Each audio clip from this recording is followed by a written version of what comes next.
ও শুনলাম বসন্ত নাকি আবার এসেছে। লেখিকা সিনথিয়া জাহান। তৃতীয় পর্ব। মেয়েদের বিদায় দেওয়া শেষে সবাই হাসান ভিলায় এসেছে। কমিউনিটি সেন্টার থেকে ওদের বাসার দূরত্ব কম, সকলের মুখগুলো কেমন ফ্যাকাশে হয়ে আছে, কথা বলার মতো পর্যাপ্ত শক্তি যেন কারো মধ্যে নেই। সাভাস বাড়িতে আসার পর কোনো দিকে না তাকিয়ে সোজা লম্বা লম্বা পা ফেলে নিজের রুমে চলে গেল। সিনু দুর্বল চোখে ওর গমনপথের দিকে তাকিয়ে থাকল। সাভাস অত্যন্ত স্বাভাবিকভাবে রুমে প্রবেশ করে, দরজা আলতো করে লাগিয়ে রাখল। ওর ভিতরটা দুমড়ে মুচড়ে যাচ্ছে, যেটার খবর কারো জানা নেই। সাভাস সোজা বেকুনিতে গিয়ে দেয়ালে পিঠ ঠেকিয়ে বসে পড়ল। আচানক ডোন্ট কেয়ার ভাব নিয়ে থাকা সাভাস ফুপিয়ে কেঁদে উঠল। ওর কান্না দেখে হয়তো আজ আকাশের তারারা, গাছের ডালে বসে নিজেদের ক্লান্তিময় শরীরটা জিরুতে দেওয়া পাখিরা, বাতাস অবাক হয়ে গেল। কেউ হয়তো ব্যঙ্গ করে বলতেছে, যার সাথে ঝগড়া না করে তোর দিন শুরু হয় না, তাকে ছাড়া কিভাবে থাকবি। সাভাসের কান্নারা যেন আজ বাঁধ ভেঙেছে, আর সেটা আটকানোর জন্য কোনো চেষ্টাই যেন আজ ওর মধ্যে নেই। মন খুলে কাঁদতেই লাগলো। হঠাৎ কাঁধে কারো হাত পেতেই সাভাস সেদিকে ক্রন্দনরত চোখে তাকালো। সিনু অসহায় মুখে ওর পাশে বসে পড়ল। সাভাস কান্না কিছুটা থামিয়ে বলল, মাম্মা, ও কি তোমাদের উপর বোঝা হয়ে যাচ্ছিল? ওর খরচ চালানো কি তোমাদের পক্ষে কষ্টকর হয়ে যাচ্ছিল? তাহলে আমাকে একটাবার বলতে পারতে, ওর খরচ আমি চালাতাম, আমি ইনকাম করে এনে ওকে খাওয়াতাম, তা না করে ওকে অন্যের বাড়িতে পাঠিয়ে দিলে কেন? শেষের কথাগুলো বলতে সাভাসের গলা কাঁপতে লাগলো। সিনু নিশ্চুপ কাঁদছে, এই নিস্তব্ধ রজনীতে দুই মা ছেলে কাঁদছে, নিশ্চুপভাবে হু হু করে কাঁদছে। সাভাস এবার মাকে জড়িয়ে ধরে কাঁদতে কাঁদতে বলল, ওকে কেন আমার থেকে আলাদা করে দিলে মাম্মা? আমি ওকে ছাড়া থাকবো কিভাবে? কিভাবে থাকবো আমি? আয়েশা বারিশের রুমের ফুলসজ্জিত বিছানায় বসে আছে। বীর এতক্ষণ ওর সাথেই বসে ছিল বিধায় ও কাঁদতে পারেনি। এখন ও রুমে একলা বসে আছে, তাই মুখে হাত চেপে চোখ বন্ধ করে পরিবারের কথা ভেবে কাঁদতে লাগলো। ছোট থেকে যে মানুষগুলোর সাথে একই ছাদের নিচে থেকেছে, আনন্দ করেছে, হাসি ঠাট্টা করেছে, সেসব আর পাবে না ভাবলেই আয়েশার চিৎকার করে কাঁদতে ইচ্ছা করছে। খট করে দরজা খোলার আওয়াজ হতেই আয়েশা কান্না থামিয়ে চোখ মেলে তাকালো। বারিশ রুমের দরজাটা লাগিয়ে দিয়ে হাতের ঘড়ি খুলে ড্রেসিং টেবিলের সামনে রাখলো। পিছু ঘুরে এক পলক উদাস মুখের আয়েশার দিকে তাকিয়ে তপ্ত শ্বাস ফেলল। অতঃপর বিছানার কিছুটা কাছাকাছি এসে বলল, আই থিংক আমাদের নফল নামাজ পড়া উচিত। আয়েশা রোবটের মতো বিছানা থেকে নেমে দাঁড়িয়ে থাকলো। বারিশ আরেকবার তপ্ত শ্বাস ফেলে দুটো জায়নামাজ বিছিয়ে দিল। জীবনের এত গুরুত্বপূর্ণ একটা অধ্যায়ের শুরু আল্লাহর ইবাদতের মাধ্যমেই হোক শুরু, তাহলে দাম্পত্য জীবনটাতে আল্লাহর রহমত বিরাজ করবে। নামাজ শেষ করে আয়েশা আবারও পূর্বের জায়গায় গিয়ে বসে পড়ল। হঠাৎ কিছু একটা খেয়াল হতেই আয়েশার অস্থিমজ্জায় ভয়ের সঞ্চার হলো। বারিশ নিজের স্বামী হওয়ার অধিকার খাটানোর চেষ্টা করবে না তো? যদি কিছু করতেও চায় আয়েশা তো বাধা দিতে পারবে না। আয়েশা হাঁসফাঁস করতে লাগলো, চোখ দুটো একদম অস্থিরভাবে আশেপাশে ছুটে চলেছে ওর। বারিশ বিছানার দিকে এগিয়ে আসতে ধরলেই আয়েশা নিজেকে যথাসম্ভব গুটিয়ে নিল। ভয় চোখ বন্ধ করে ফেলল। ওর দ্বারা এসব সম্ভব হবে না। বারিশ ঠান্ডা গলায় বলল, আয়েশা। আয়েশা কেঁপে উঠল, ধীর কণ্ঠে বলল, জি। শাড়িটা পরিবর্তন করো। আয়েশার সারা শরীর থরথর করে কাঁপতে লাগলো। ও মাথা তুলে তাকাচ্ছে না। বারিশ পুনরায় বলে উঠল, কি হলো শুনতে পাচ্ছ না? আই থিংক শুনেছ, প্লিজ চেঞ্জ ইট। আয়েশা দ্রুত বিছানা থেকে নেমে একটা সালোয়ার স্যুট নিয়ে বাথরুমে চলে গেল। ও বাথরুমের দিকে কিছুক্ষণ তাকিয়ে থেকে চোখে মুখে পানি ছিটিয়ে নিজেকে স্বাভাবিক করার চেষ্টা করতে লাগলো। বেশ খানিকটা সময় পর ও বাথরুম থেকে বেরোলো। বারিশ ওর দিকে তাকিয়ে থেকে বলল, এবার বিছানায় যাও এবং ঘুমিয়ে পড়ো। আয়েশা চকিতে বারিশের দিকে তাকালো। বারিশের মুখভঙ্গি অত্যন্ত স্বাভাবিক। আয়েশাকে ওভাবে তাকাতে দেখে বারিশ ভ্রু কুঁচকে বলল, কি, ঘুমাতে চাও না? যদি ইচ্ছা না করে আই থিংক তুমি আমাদের অ্যাপার্টমেন্টের দারোয়ান চাচার সাথে নাইট ডিউটি করতে পারো গিয়ে। আয়েশা থতমত খেয়ে দ্রুত বিছানায় চলে গেল। চোখ দুটো বন্ধ করতে যাবে এমন সময় আয়েশার ফোন বেজে উঠল। সাভাসের কল। আয়েশার মুখে হাসি ফুটে উঠল। চট জলদি ও ফোন রিসিভ করল। ওপাশ থেকে সাভাস বলে উঠল, কিরে বারিশ, সার তোকে এখন পর্যন্ত কয়টা থাপ্পড় দিয়েছে বল তো? আয়েশা তর্কে না গিয়ে বলল, বাড়ির সবাই কি করছে সাভাস? আরে তুই যাওয়ার খুশিতে আমাদের বাড়িতে উৎসব উৎসব আমেজ সৃষ্টি হয়েছে, সবাই মিলে আনন্দের সহিত আড্ডা দিচ্ছে। মাম্মা আর ছোট মা মজার মজার সব ডিশ বানিয়েছে। আহা, আমরা তো সেই খুশিতে আছি রে। সাভাসের বাচ্চা, তুই কি ভালো হবি না? বেদ্যব এখনো আমার সাথে এমন করছিস? যাহ বাবা, আমি আবার কি করলাম? নিজের একটু সুখের কথাও কি তোকে বলতে পারবো না? তোকে বিদায় করে যে আমরা কতটা সুখে আছি সেটা তোকে কি করে বোঝাই বল? আয়েশা ভ্রু কুঁচকে বলল, তোর কণ্ঠটা এমন শোনাচ্ছে কেন সাভাস? তুই কেঁদেছিস? সাভাস জোরপূর্বক হেসে বলল, দূর বাল, কাঁদব আর আমি?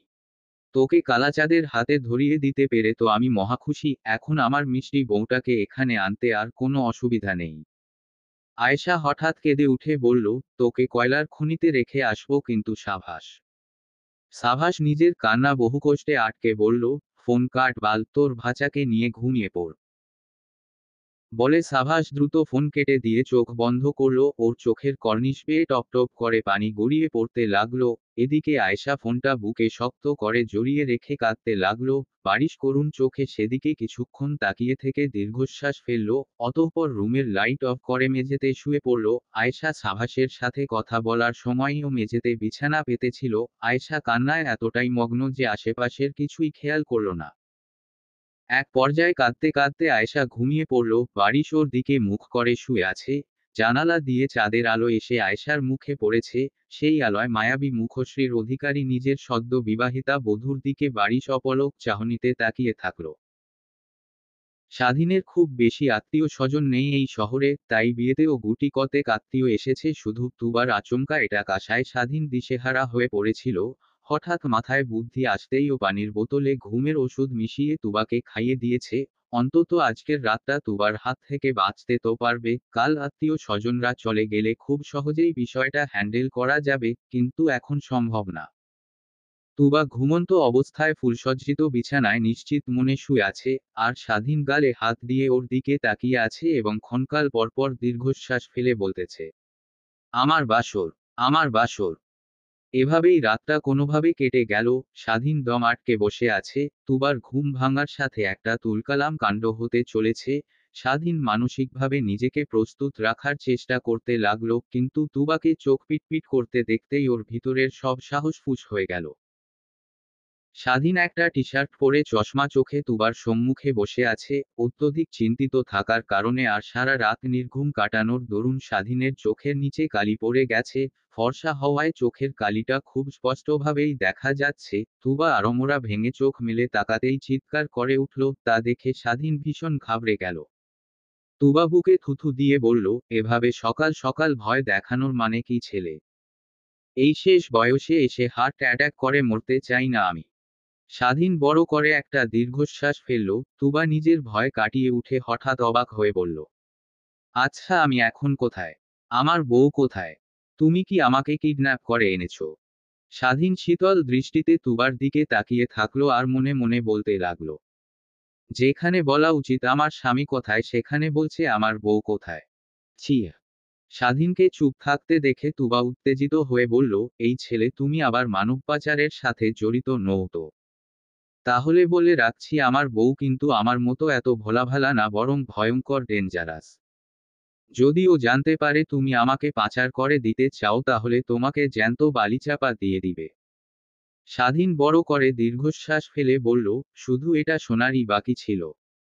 তুবা স্বাধীনের কান টেনে ধরে বলল, এই ছেলে, কথা বলছো না কেন? আমাকে আমার বউয়ের কাছে রেখে আসো।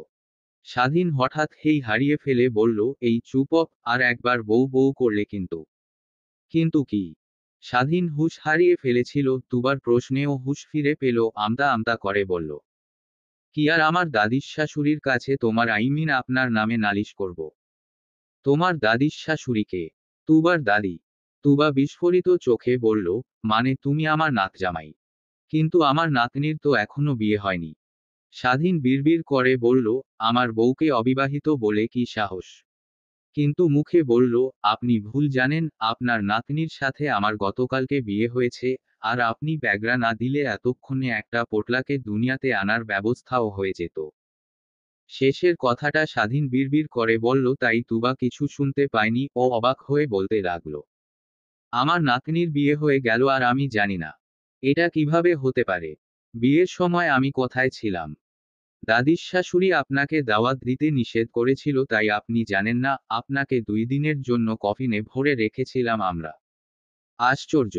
কিন্তু কেন? সেটা আপনার বউ ভালো বলতে পারবে। আমার বউ এমন কেন করলো বাবা? আমি কি বিয়েতে খুব বেশি খেয়ে ফেলতাম? না তো তাহলে এমন করলো কেন? আমাকে তো দাঁতের সেট পরে খাওয়া দাওয়া করতে হয়, তাহলে আমি কেন খাদ্যের অপচয় করতে যাব? দাঁড়াও, আমি কি তোমার সাথে তুবার বিয়ে দিতে রাজি হইনি? না হওয়ার তো কথা না, তুমি তো ভালোই, তাহলে কেন করলো? স্বাধীন গালে হাত দিয়ে বিছানায় ধপ করে বসে দীর্ঘশ্বাস ফেলতে লাগলো, অন্যদিকে তাহির ইসলাম রূপী তুবা একের পর এক বিভ্রান্তিকর প্রশ্ন ছুড়ে দিতে লাগলো। পাখিরা কিচিরমিচির করে ডেকে সকালকে আহ্বান করল। ফজরের নামাজ পড়ে সাজিদ ক্লান্ত পায়ে রুমে আসল। সিনু জায়নামাজটা গুছিয়ে রেখে এক পলক সাজিদের দিকে তাকালো। কালকে মেয়ে বিদায়ের পর থেকেই সাজিদ কেমন নিশ্চুপ হয়ে গেছে। সিনু ওকে একলা ছেড়েছিল কালকে, কিন্তু আজ আর পারল না। স্বামীর কাঁধে আলতো করে মাথা রেখে বলল, আপনি ঠিক আছেন? সাজিদ ক্ষণকাল চুপ থেকে বলল, আমি পারছি না সিনু, সত্যিই পারছি না মেয়েকে ছাড়া থাকতে। বিয়ে হলে কেন মেয়েদের অন্যের বাড়িতে রেখে আসতে হবে বলো তো? এত নিষ্ঠুর নিয়ম কেন? সিনু সাজিদকে পাশ থেকে শক্ত করে জড়িয়ে ধরে ধীর গলায় বলল, কি করব বলুন? মেয়েকে তো বিয়ে দিতেই হতো একদিন, শেহনাজকেও তো দিতে হবে। সাজিদ হঠাৎ আঁতকে উঠে বলল, এক মেয়েকে বিয়ে দিয়ে আমি পাগল প্রায় হয়ে যাচ্ছি, আমার ছোট্ট সেজুকে বিয়ে দিলে আমি মরেই যাব। সিনু হঠাৎ সামান্য হেসে উঠে বলল, তো বেশ, মেয়েকে আজীবন এখানেই রেখে দেওয়ার ব্যবস্থা করব আমি, আপনি কোনো চিন্তা করবেন না। সাজিদ ভ্রু কুঁচকে বলল, ঘরজামাই আনার চিন্তা করছো না তো আবার? সিনু মুচকি হেসে বলল, সেটা পরের বিষয়, এখন চলুন, অনেক কাজ করতে হবে। 2 মেয়ে তাদের নতুন মানুষকে নিয়ে আসবে, আজ কত কিছু করতে হবে, চলুন চলুন। ড্রয়িং রুমে বসে নাভিন একটা গল্পের বই পড়ছে আর নীর বাবার কাঁধে মাথা দিয়ে মনোযোগের সহিত গল্পটা শুনছে। সিঁড়ি বেয়ে নামতে নামতে দৃশ্যটা দেখতেই তানজিদের বুকটা খা খা করে উঠল। গতকালকেও তার মেয়ে তার কাছেই ছিল, অথচ আজ নেই, কি আজব! সকলের জন্য চা নাস্তা বানানো শেষে চার বান্ধবী একলা একলা নিজেদের মধ্যে খানিকটা সময় কাটালো। অনেকদিন পর একসাথে হয়েছে কিনা। যদিও সিনু আর রাইসার মনটা বেজার, তবুও রাইমা, তানিয়ার হাসি ঠাট্টায় মন ভালো না করে পারল না। কিন্তু এই আনন্দ বেশিক্ষণ টিকল না। স্বাধীনের ফোন পেয়ে সকলের মুখে অমাবস্যার চাঁদ ছেয়ে গেল, তার পাশাপাশি মানসিকভাবে নিজেদের প্রস্তুত করতে লাগলো। বেলা 11টা নাগাদ স্বাধীন তুবাকে নিয়ে হাসান ভিলায় পদার্পণ করল। সবাই আগে থেকেই প্রস্তুতি নিয়ে রেখেছিল, কিন্তু তুবাকে দেখেই ঢোক গিলল ওরা। তুবা এসেই তুলি বেগমের দিকে বুলেট ট্রেনের গতিতে ছুটে গিয়ে বলল, তুমি কিভাবে পারলে আমাকে নাতনির বিয়েতে কফিনে বন্দি করে রাখতে? কি দোষ করেছিলাম আমি? তুলি বেগম আহাম্মক হয়ে সকলের দিকে তাকাতে লাগলেন। স্বাধীন মুখ লুকিয়ে দাঁড়িয়ে আছে, কারণ এই জ্ঞানজামটাও নিজেই সৃষ্টি করেছে। তুলি বেগমের থেকে উত্তর না পেয়ে তুবা পুনরায় দ্বিগুণ অভিমান নিয়ে বলে উঠল, এখন চুপ করে থেকে নিজেকে নির্দোষ প্রমাণ করতে চাচ্ছ? তা হচ্ছে না। আমি স্পষ্ট জবাব চাই তুলি। তুলি বেগম সাহায্যের জন্য আশেপাশে তাকাতে লাগলেন। তানজিদ ইশারায় বলল, যা কিছু একটা বলে দাও মা। তুলি বেগম গলা খাকারি দিয়ে কিছু একটা ভেবে বলে উঠল, তুবা তোমাকে বিয়েতে অনুপস্থিত রাখতে বলেছিল, আমি কিছু করিনি।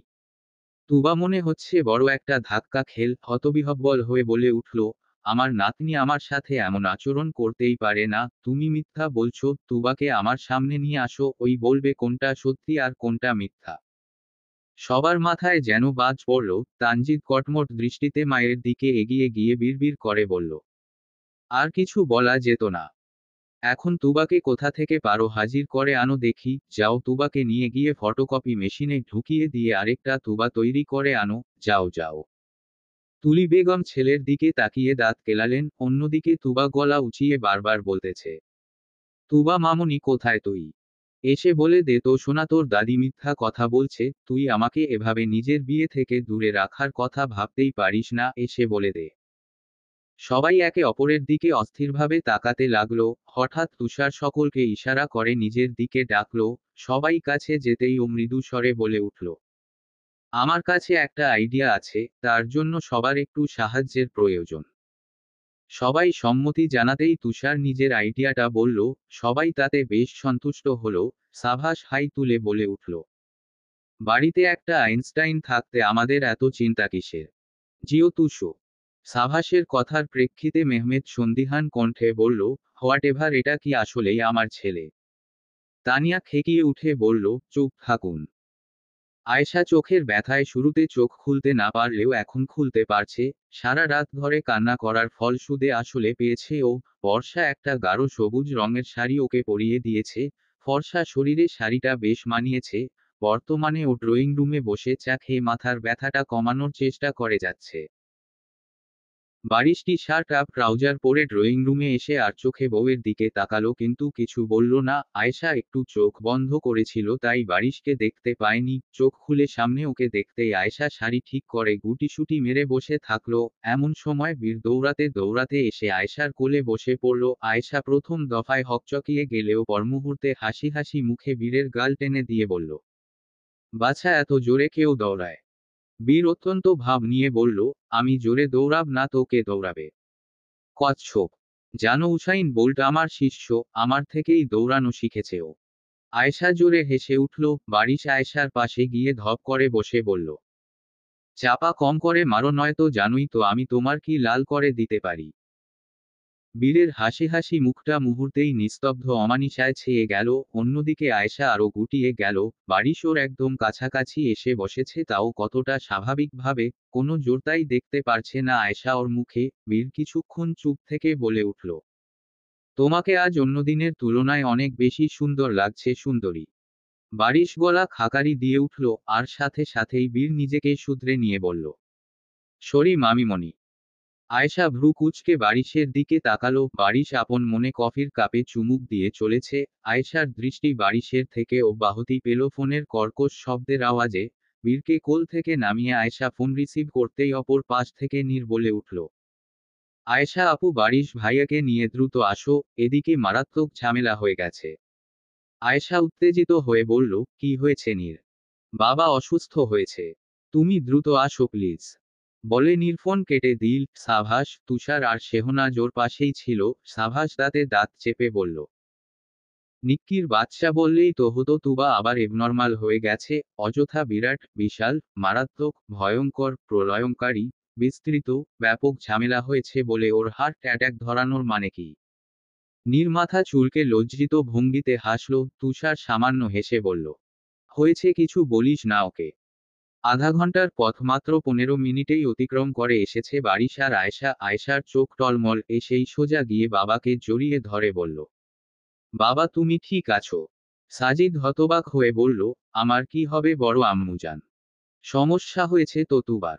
আয়েশা আহাম্মক হয়ে সাজিদকে ছেড়ে দিয়ে বলল, তাহলে যে নীর বলল তুমি অসুস্থ? নীর তৎক্ষণাৎ বলে উঠল, আমি তো এটা একবারও বলিনি যে সাজিদ খালু অসুস্থ। আয়েশা কপট রাগ দেখিয়ে বলল, কিন্তু ওটাই তো বুঝিয়েছিস গাধি। নীর মাথা নিচু করে বলল, আফওয়ান আপু।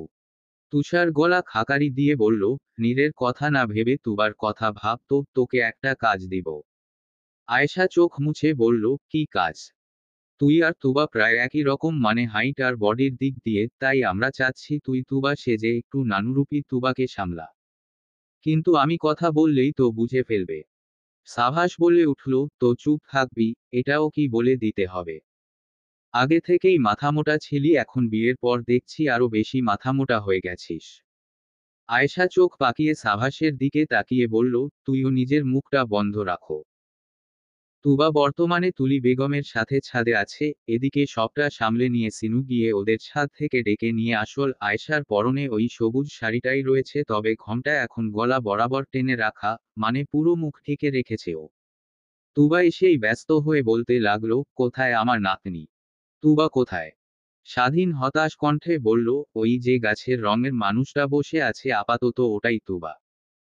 বারিশ চকিতে ভ্রু কুঁচকে স্বাধীনের দিকে তাকালো কিন্তু কিছু বলল না। তুবা এতটাই উত্তেজিত হয়েছিল যে স্বাধীনের বলা আপাতত তুবা কথাটা খুব বেশি পাত্তা দিল না। সোজা আয়েশার দিকে এগিয়ে গিয়ে বলল, সত্যি করে বল তো মা, তুই কি আমাকে কফিনে বন্দি করে রাখতে বলেছিলি?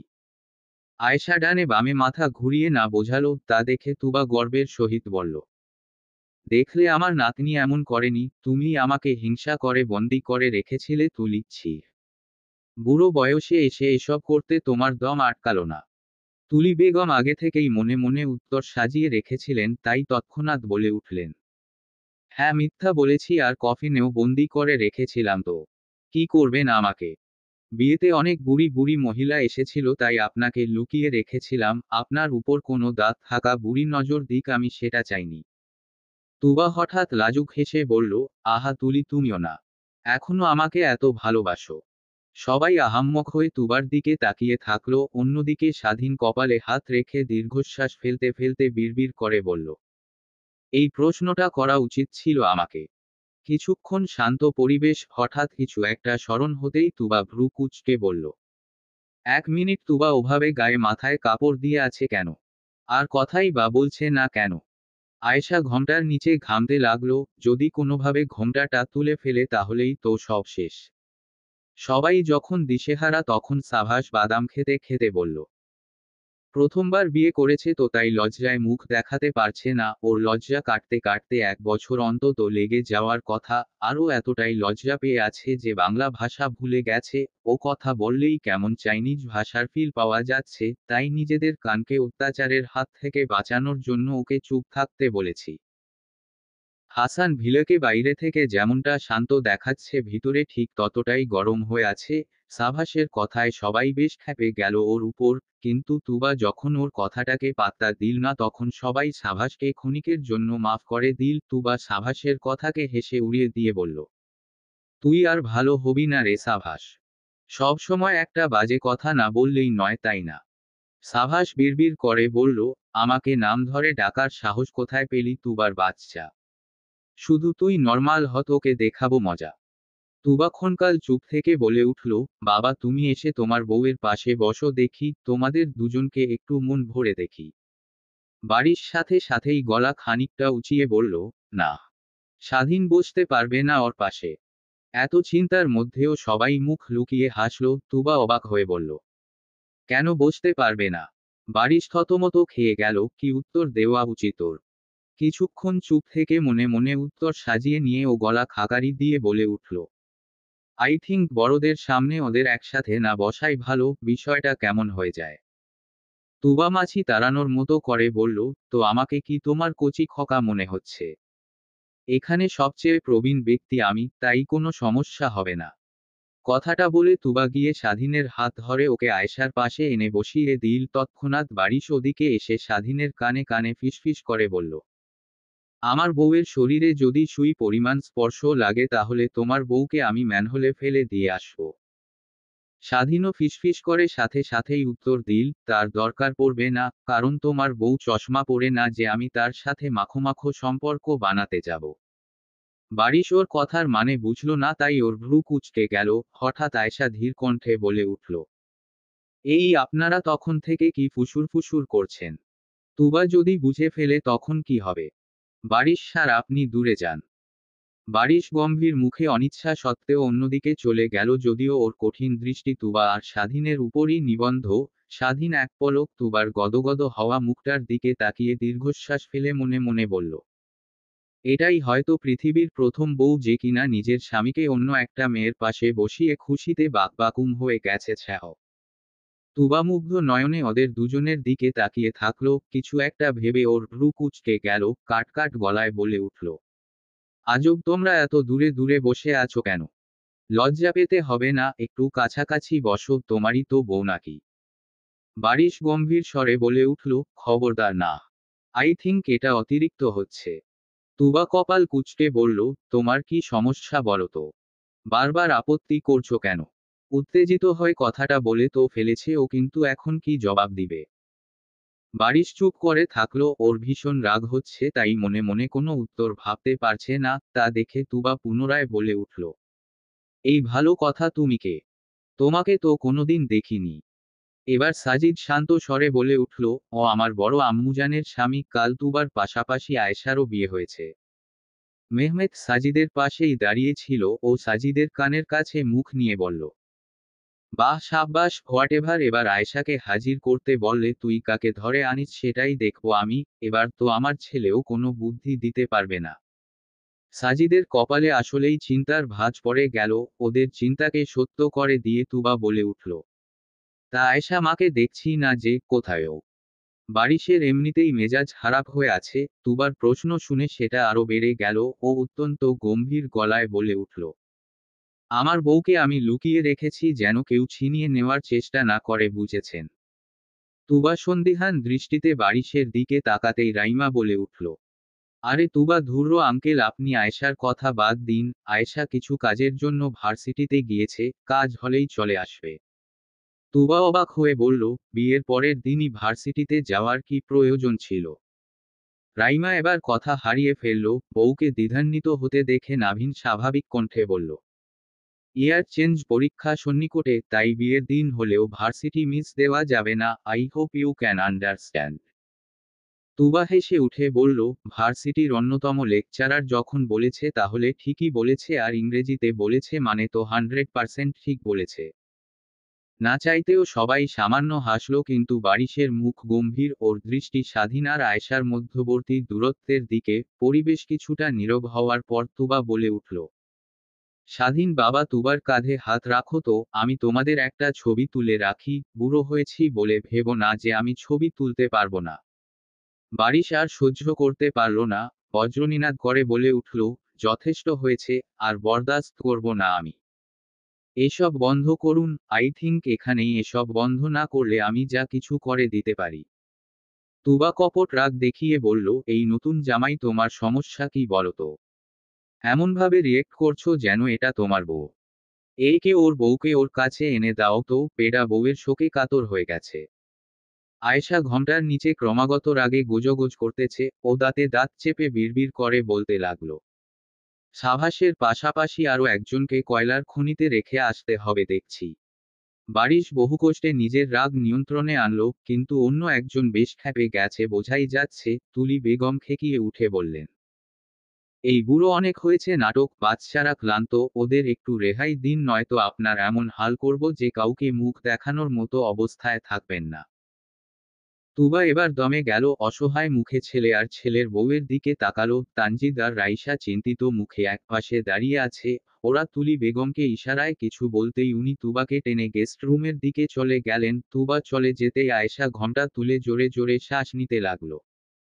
স্বাধীন তড়িৎ বেগে আয়েশার পাশ থেকে উঠে পড়ল, তারপর সকলকে উদ্দেশ্য করে বলল, আপনারা চিন্তিত হবেন না, আমাদের শুধু তুবার আচরণগুলো সামলাতে হবে বুদ্ধিমত্তার সাথে, পাশাপাশি আমার ট্রিটমেন্ট তো আছেই।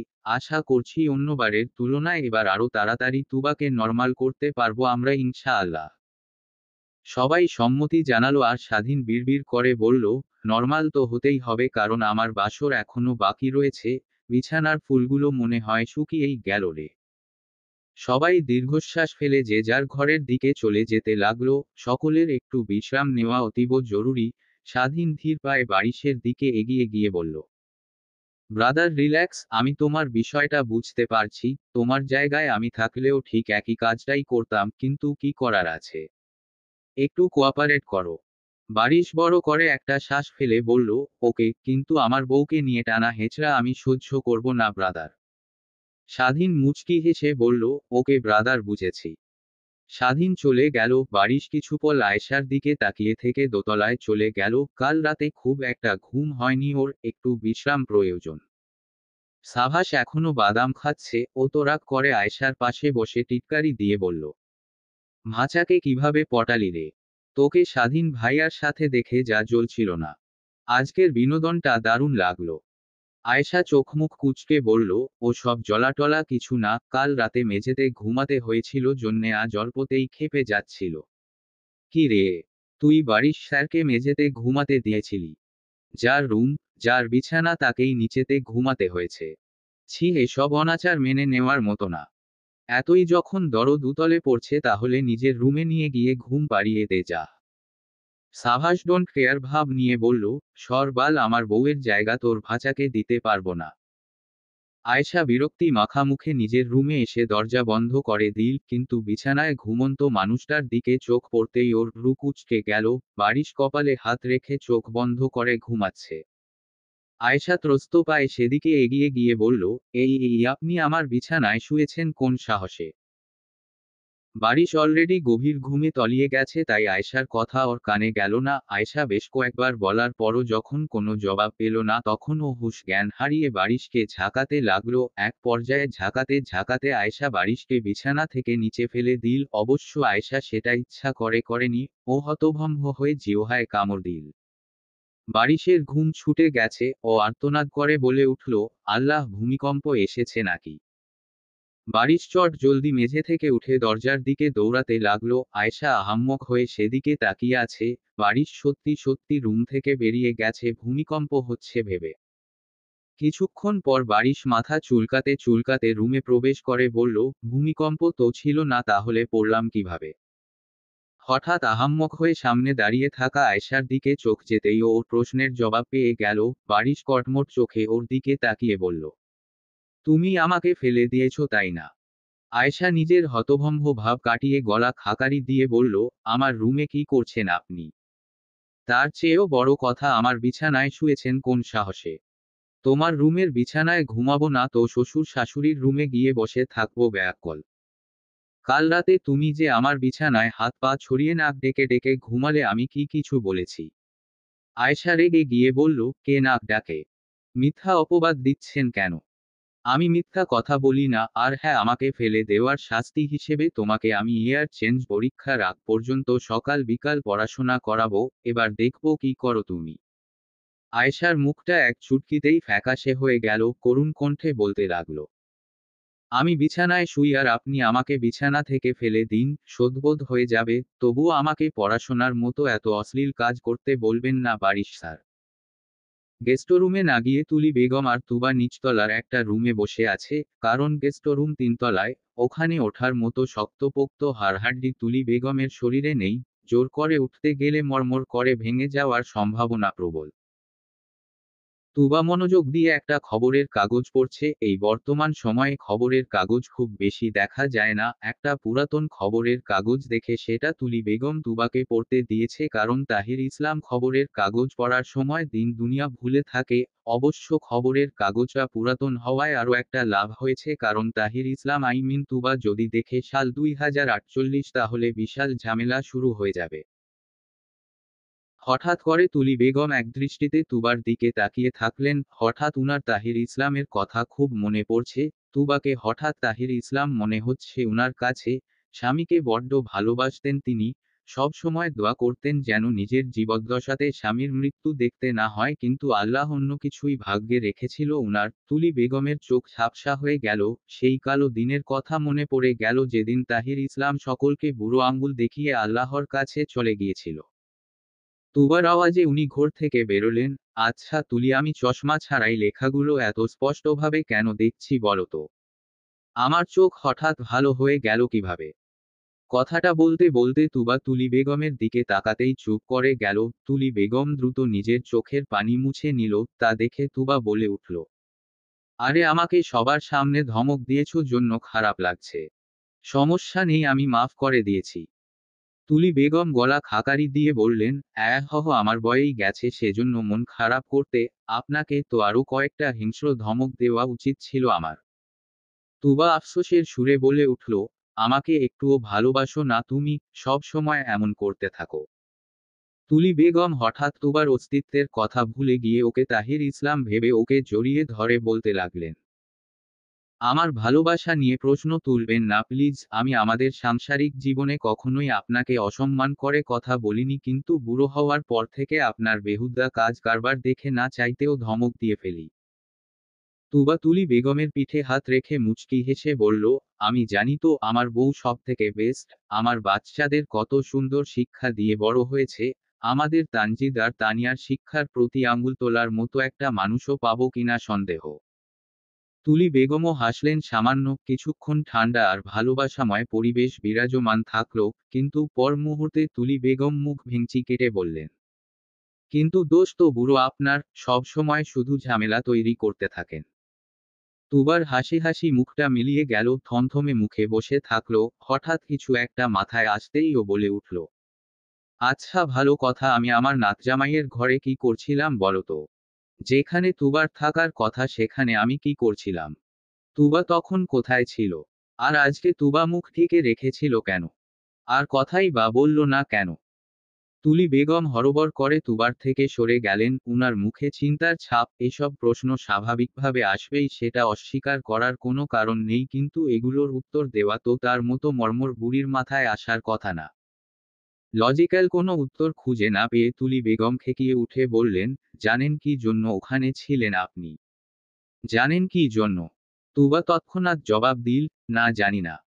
তুলি বেগম নিজের রাগী মুখটা আচমকা স্বাভাবিক করে বলল, আমিও জানি না। তুলি বেগমের সাথে তুবার আজকের এই কথোপকথনটা বেশ কার্যকরী ছিল। যদিও তুলি বেগম শেষের দিকে তুবার প্রশ্নগুলোর উত্তর দিতে পারেননি, তবুও উনার প্রথমের কথাগুলো তুবার স্বাস্থ্য আর মনস্তাত্ত্বিক দিকের উপর ইতিবাচক প্রভাব ফেলেছে। সহজ ভাষায় বলতে গেলে তুবা তৃপ্ত হয়েছে, ফলে ওর নর্মাল হওয়ার সময়টা ঘন হয়ে আসছে।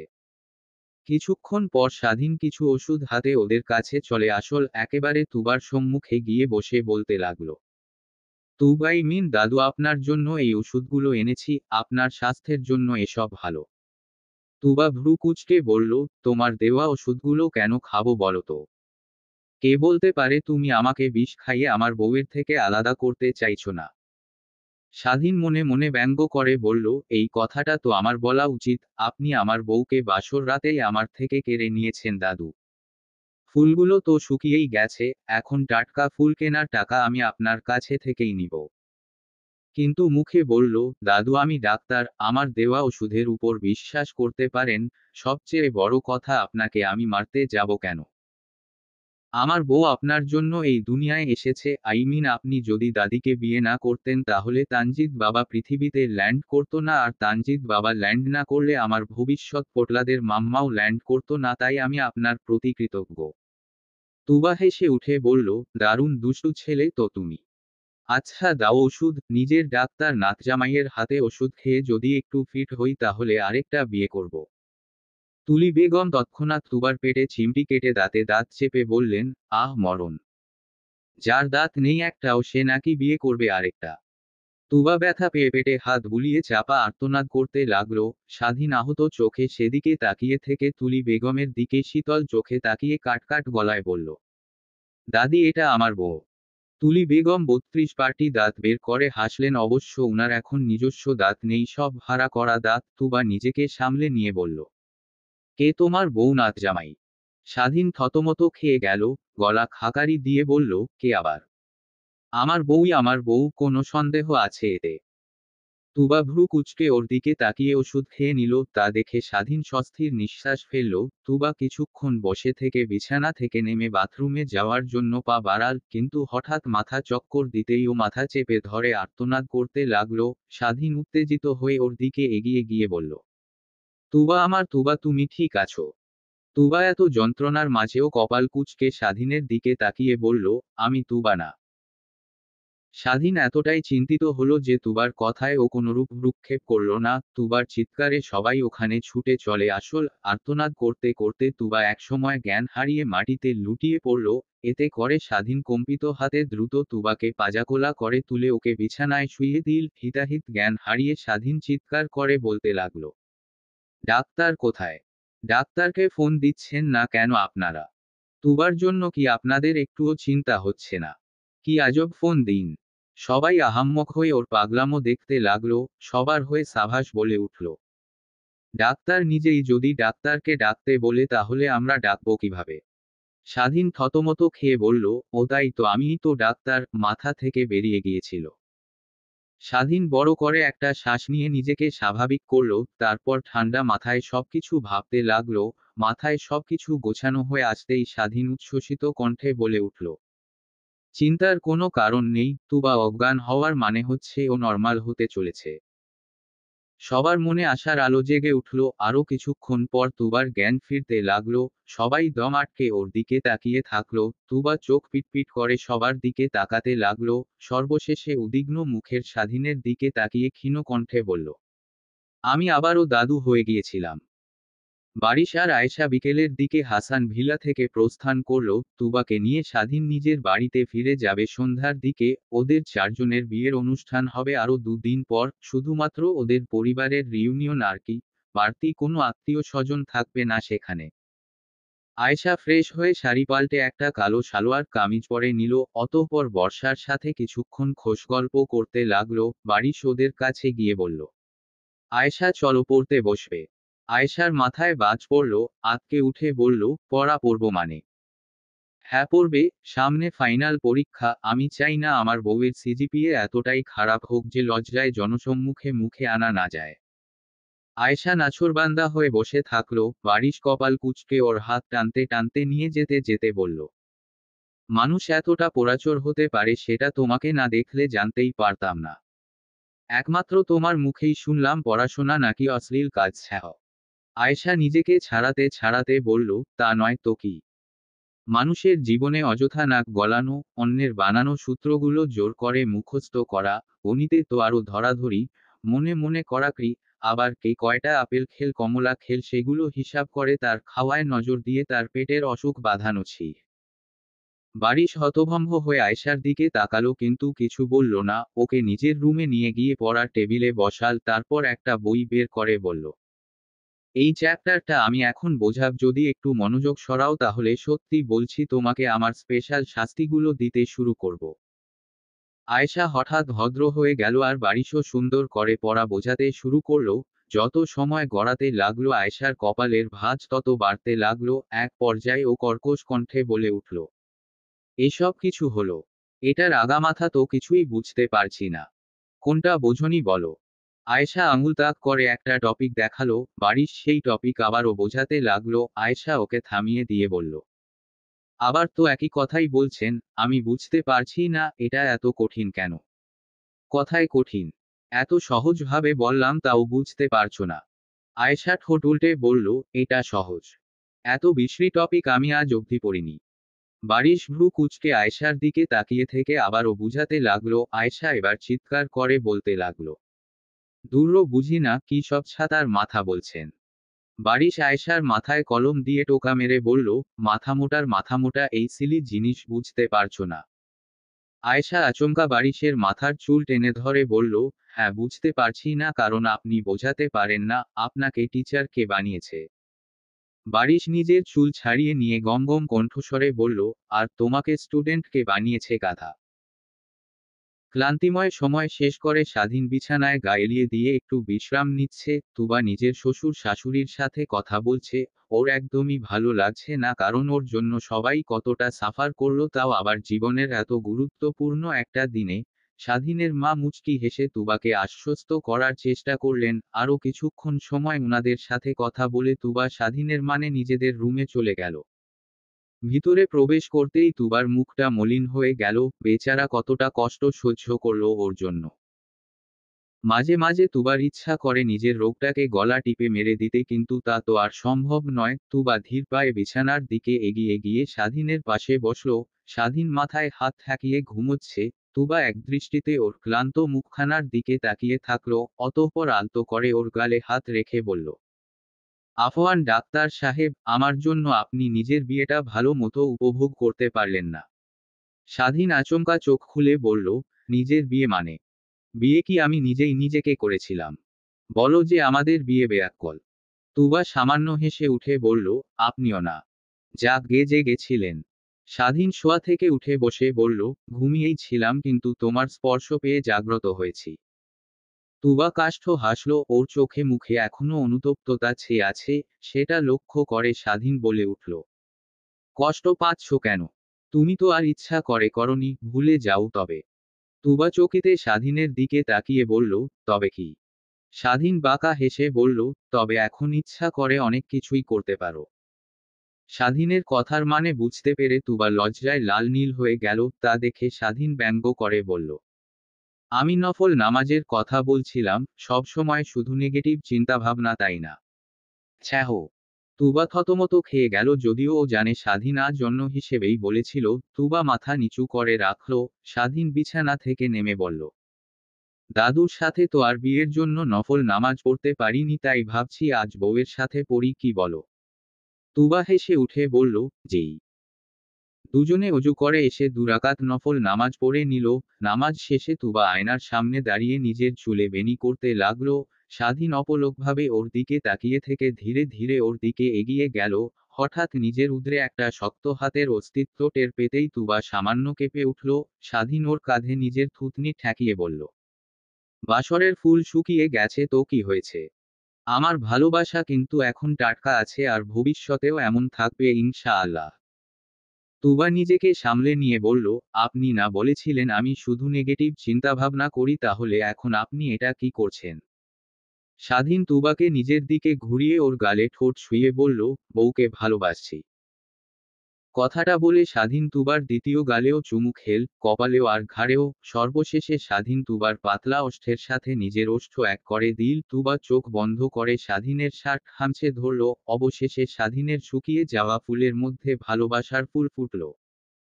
অনেকদিন কেটে গেছে, সকলের ইয়ার চেঞ্জ পরীক্ষা সন্নিকটে চলে এসেছে। বাড়ি সেই কয়েকদিনে আয়েশাকে পড়াতে গিয়ে নিজেই আতপাগল হয়ে গেছে, তবুও আয়েশাকে একটা টপিকও মাথায় ঢোকাতে পারেনি। এতই মোটা মাথা আয়েশার। কিন্তু বারিশ হাল ছেড়ে দেয়নি, বরং ওর মধ্যে জেদ চেপে গেছে, আয়েশাকে ও ভালো স্টুডেন্ট বানিয়েই ছাড়বে।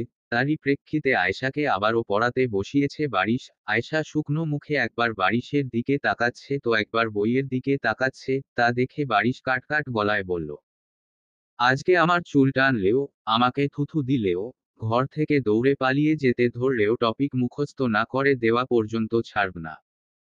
আয়েশা তৎক্ষণাৎ দরজার দিকে তাকালো, কিভাবে পালানো যায় সেটা পরিকল্পনা করার জন্য।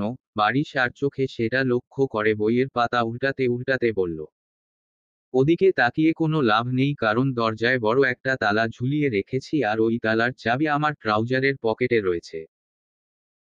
আয়েশার মুখটা করুণ হয়ে গেল, মায়ভরা চোখে বারিশের দিকে তাকিয়ে ওকে ইমোশনাল ব্ল্যাকমেইল করার চেষ্টা করল, কিন্তু বারিশ মোটেও ওর চাহনিকে পাত্তা দিল না। অগত্যা আয়েশা অনিচ্ছা সত্ত্বেও বইয়ের পাতায় মনোযোগ দিল। মনোযোগ দেওয়ার 2 সেকেন্ডের মাথায় আয়েশার চোখ ঘুমে ঢুলুঢুলু করতে লাগলো। বারবার চোখ খুলে বইয়ের দিকে দৃষ্টিপাত করলেও পর মুহূর্তে আবার সব ঝাপসা দেখছে ও, নিজের পড়াশোনার ভবিষ্যতের মতোই ঝাপসা একদম। সেটা খেয়াল করে বারিশ ওর মাথায় টোকা দিল। আয়েশা আবারও চোখ বড় বড় করে বইয়ের পাতায় মনোযোগ দিল। বারিশ ননস্টপ টপিকটা বুঝিয়ে যাচ্ছে। হঠাৎ পাশে তাকাতেই দেখল আয়েশা টেবিলের উপর মাথা রেখে ঘুমিয়ে পড়েছে।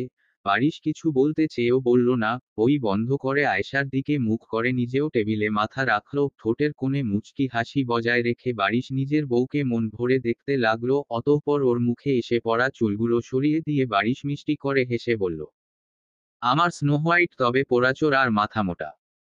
বারিশের বাইকের পিছনে চড়ে আয়েশা ভার্সিটির উদ্দেশ্যে রওয়ানা দিল। ওদের দুজনের মাঝখানে আয়েশার ব্যাকপ্যাকটা বিশাল জায়গা জুড়ে রাজত্ব করছে। প্রতিদিনকার মতো ভার্সিটি থেকে কিছুটা আগে বারিশ আয়েশাকে নামিয়ে দিল। প্রথম যেদিন নামিয়ে দিয়েছিল তখন আয়েশা ভ্রু কুঁচকে জিজ্ঞাসা করেছিল, আমাকে এত আগে নামিয়ে দিলেন কেন? ভার্সিটি তো আরো একটু সামনে। তখন বারিশ বলেছিল, দেখো আয়েশা, তুমি এখনো আমার ছাত্রী, এখন ভার্সিটিতে যদি জানাজানি হয়ে যায় তুমি আমার বউ, তাহলে আমার ভীষণ লজ্জা লাগবে। সার হয়ে ছাত্রীকে বিয়ে করা, এটা একদম ঠিক না, তাই তোমার গ্রাজুয়েশন কমপ্লিট না হওয়া পর্যন্ত আমাদের সম্পর্ক কাউকে বলতে চাচ্ছি না, তবে তুমি ভার্সিটি থেকে পাশ করার পর আমি নিজ দায়িত্বে সবাইকে বলবো তুমি আমার ওয়াইফ। সেদিন আয়েশা হতভম্ব হয়ে গিয়েছিল, ওই দিনও যেটা বলেছিল সেটা আজকেও বিড়বিড় করে বলতে লাগলো।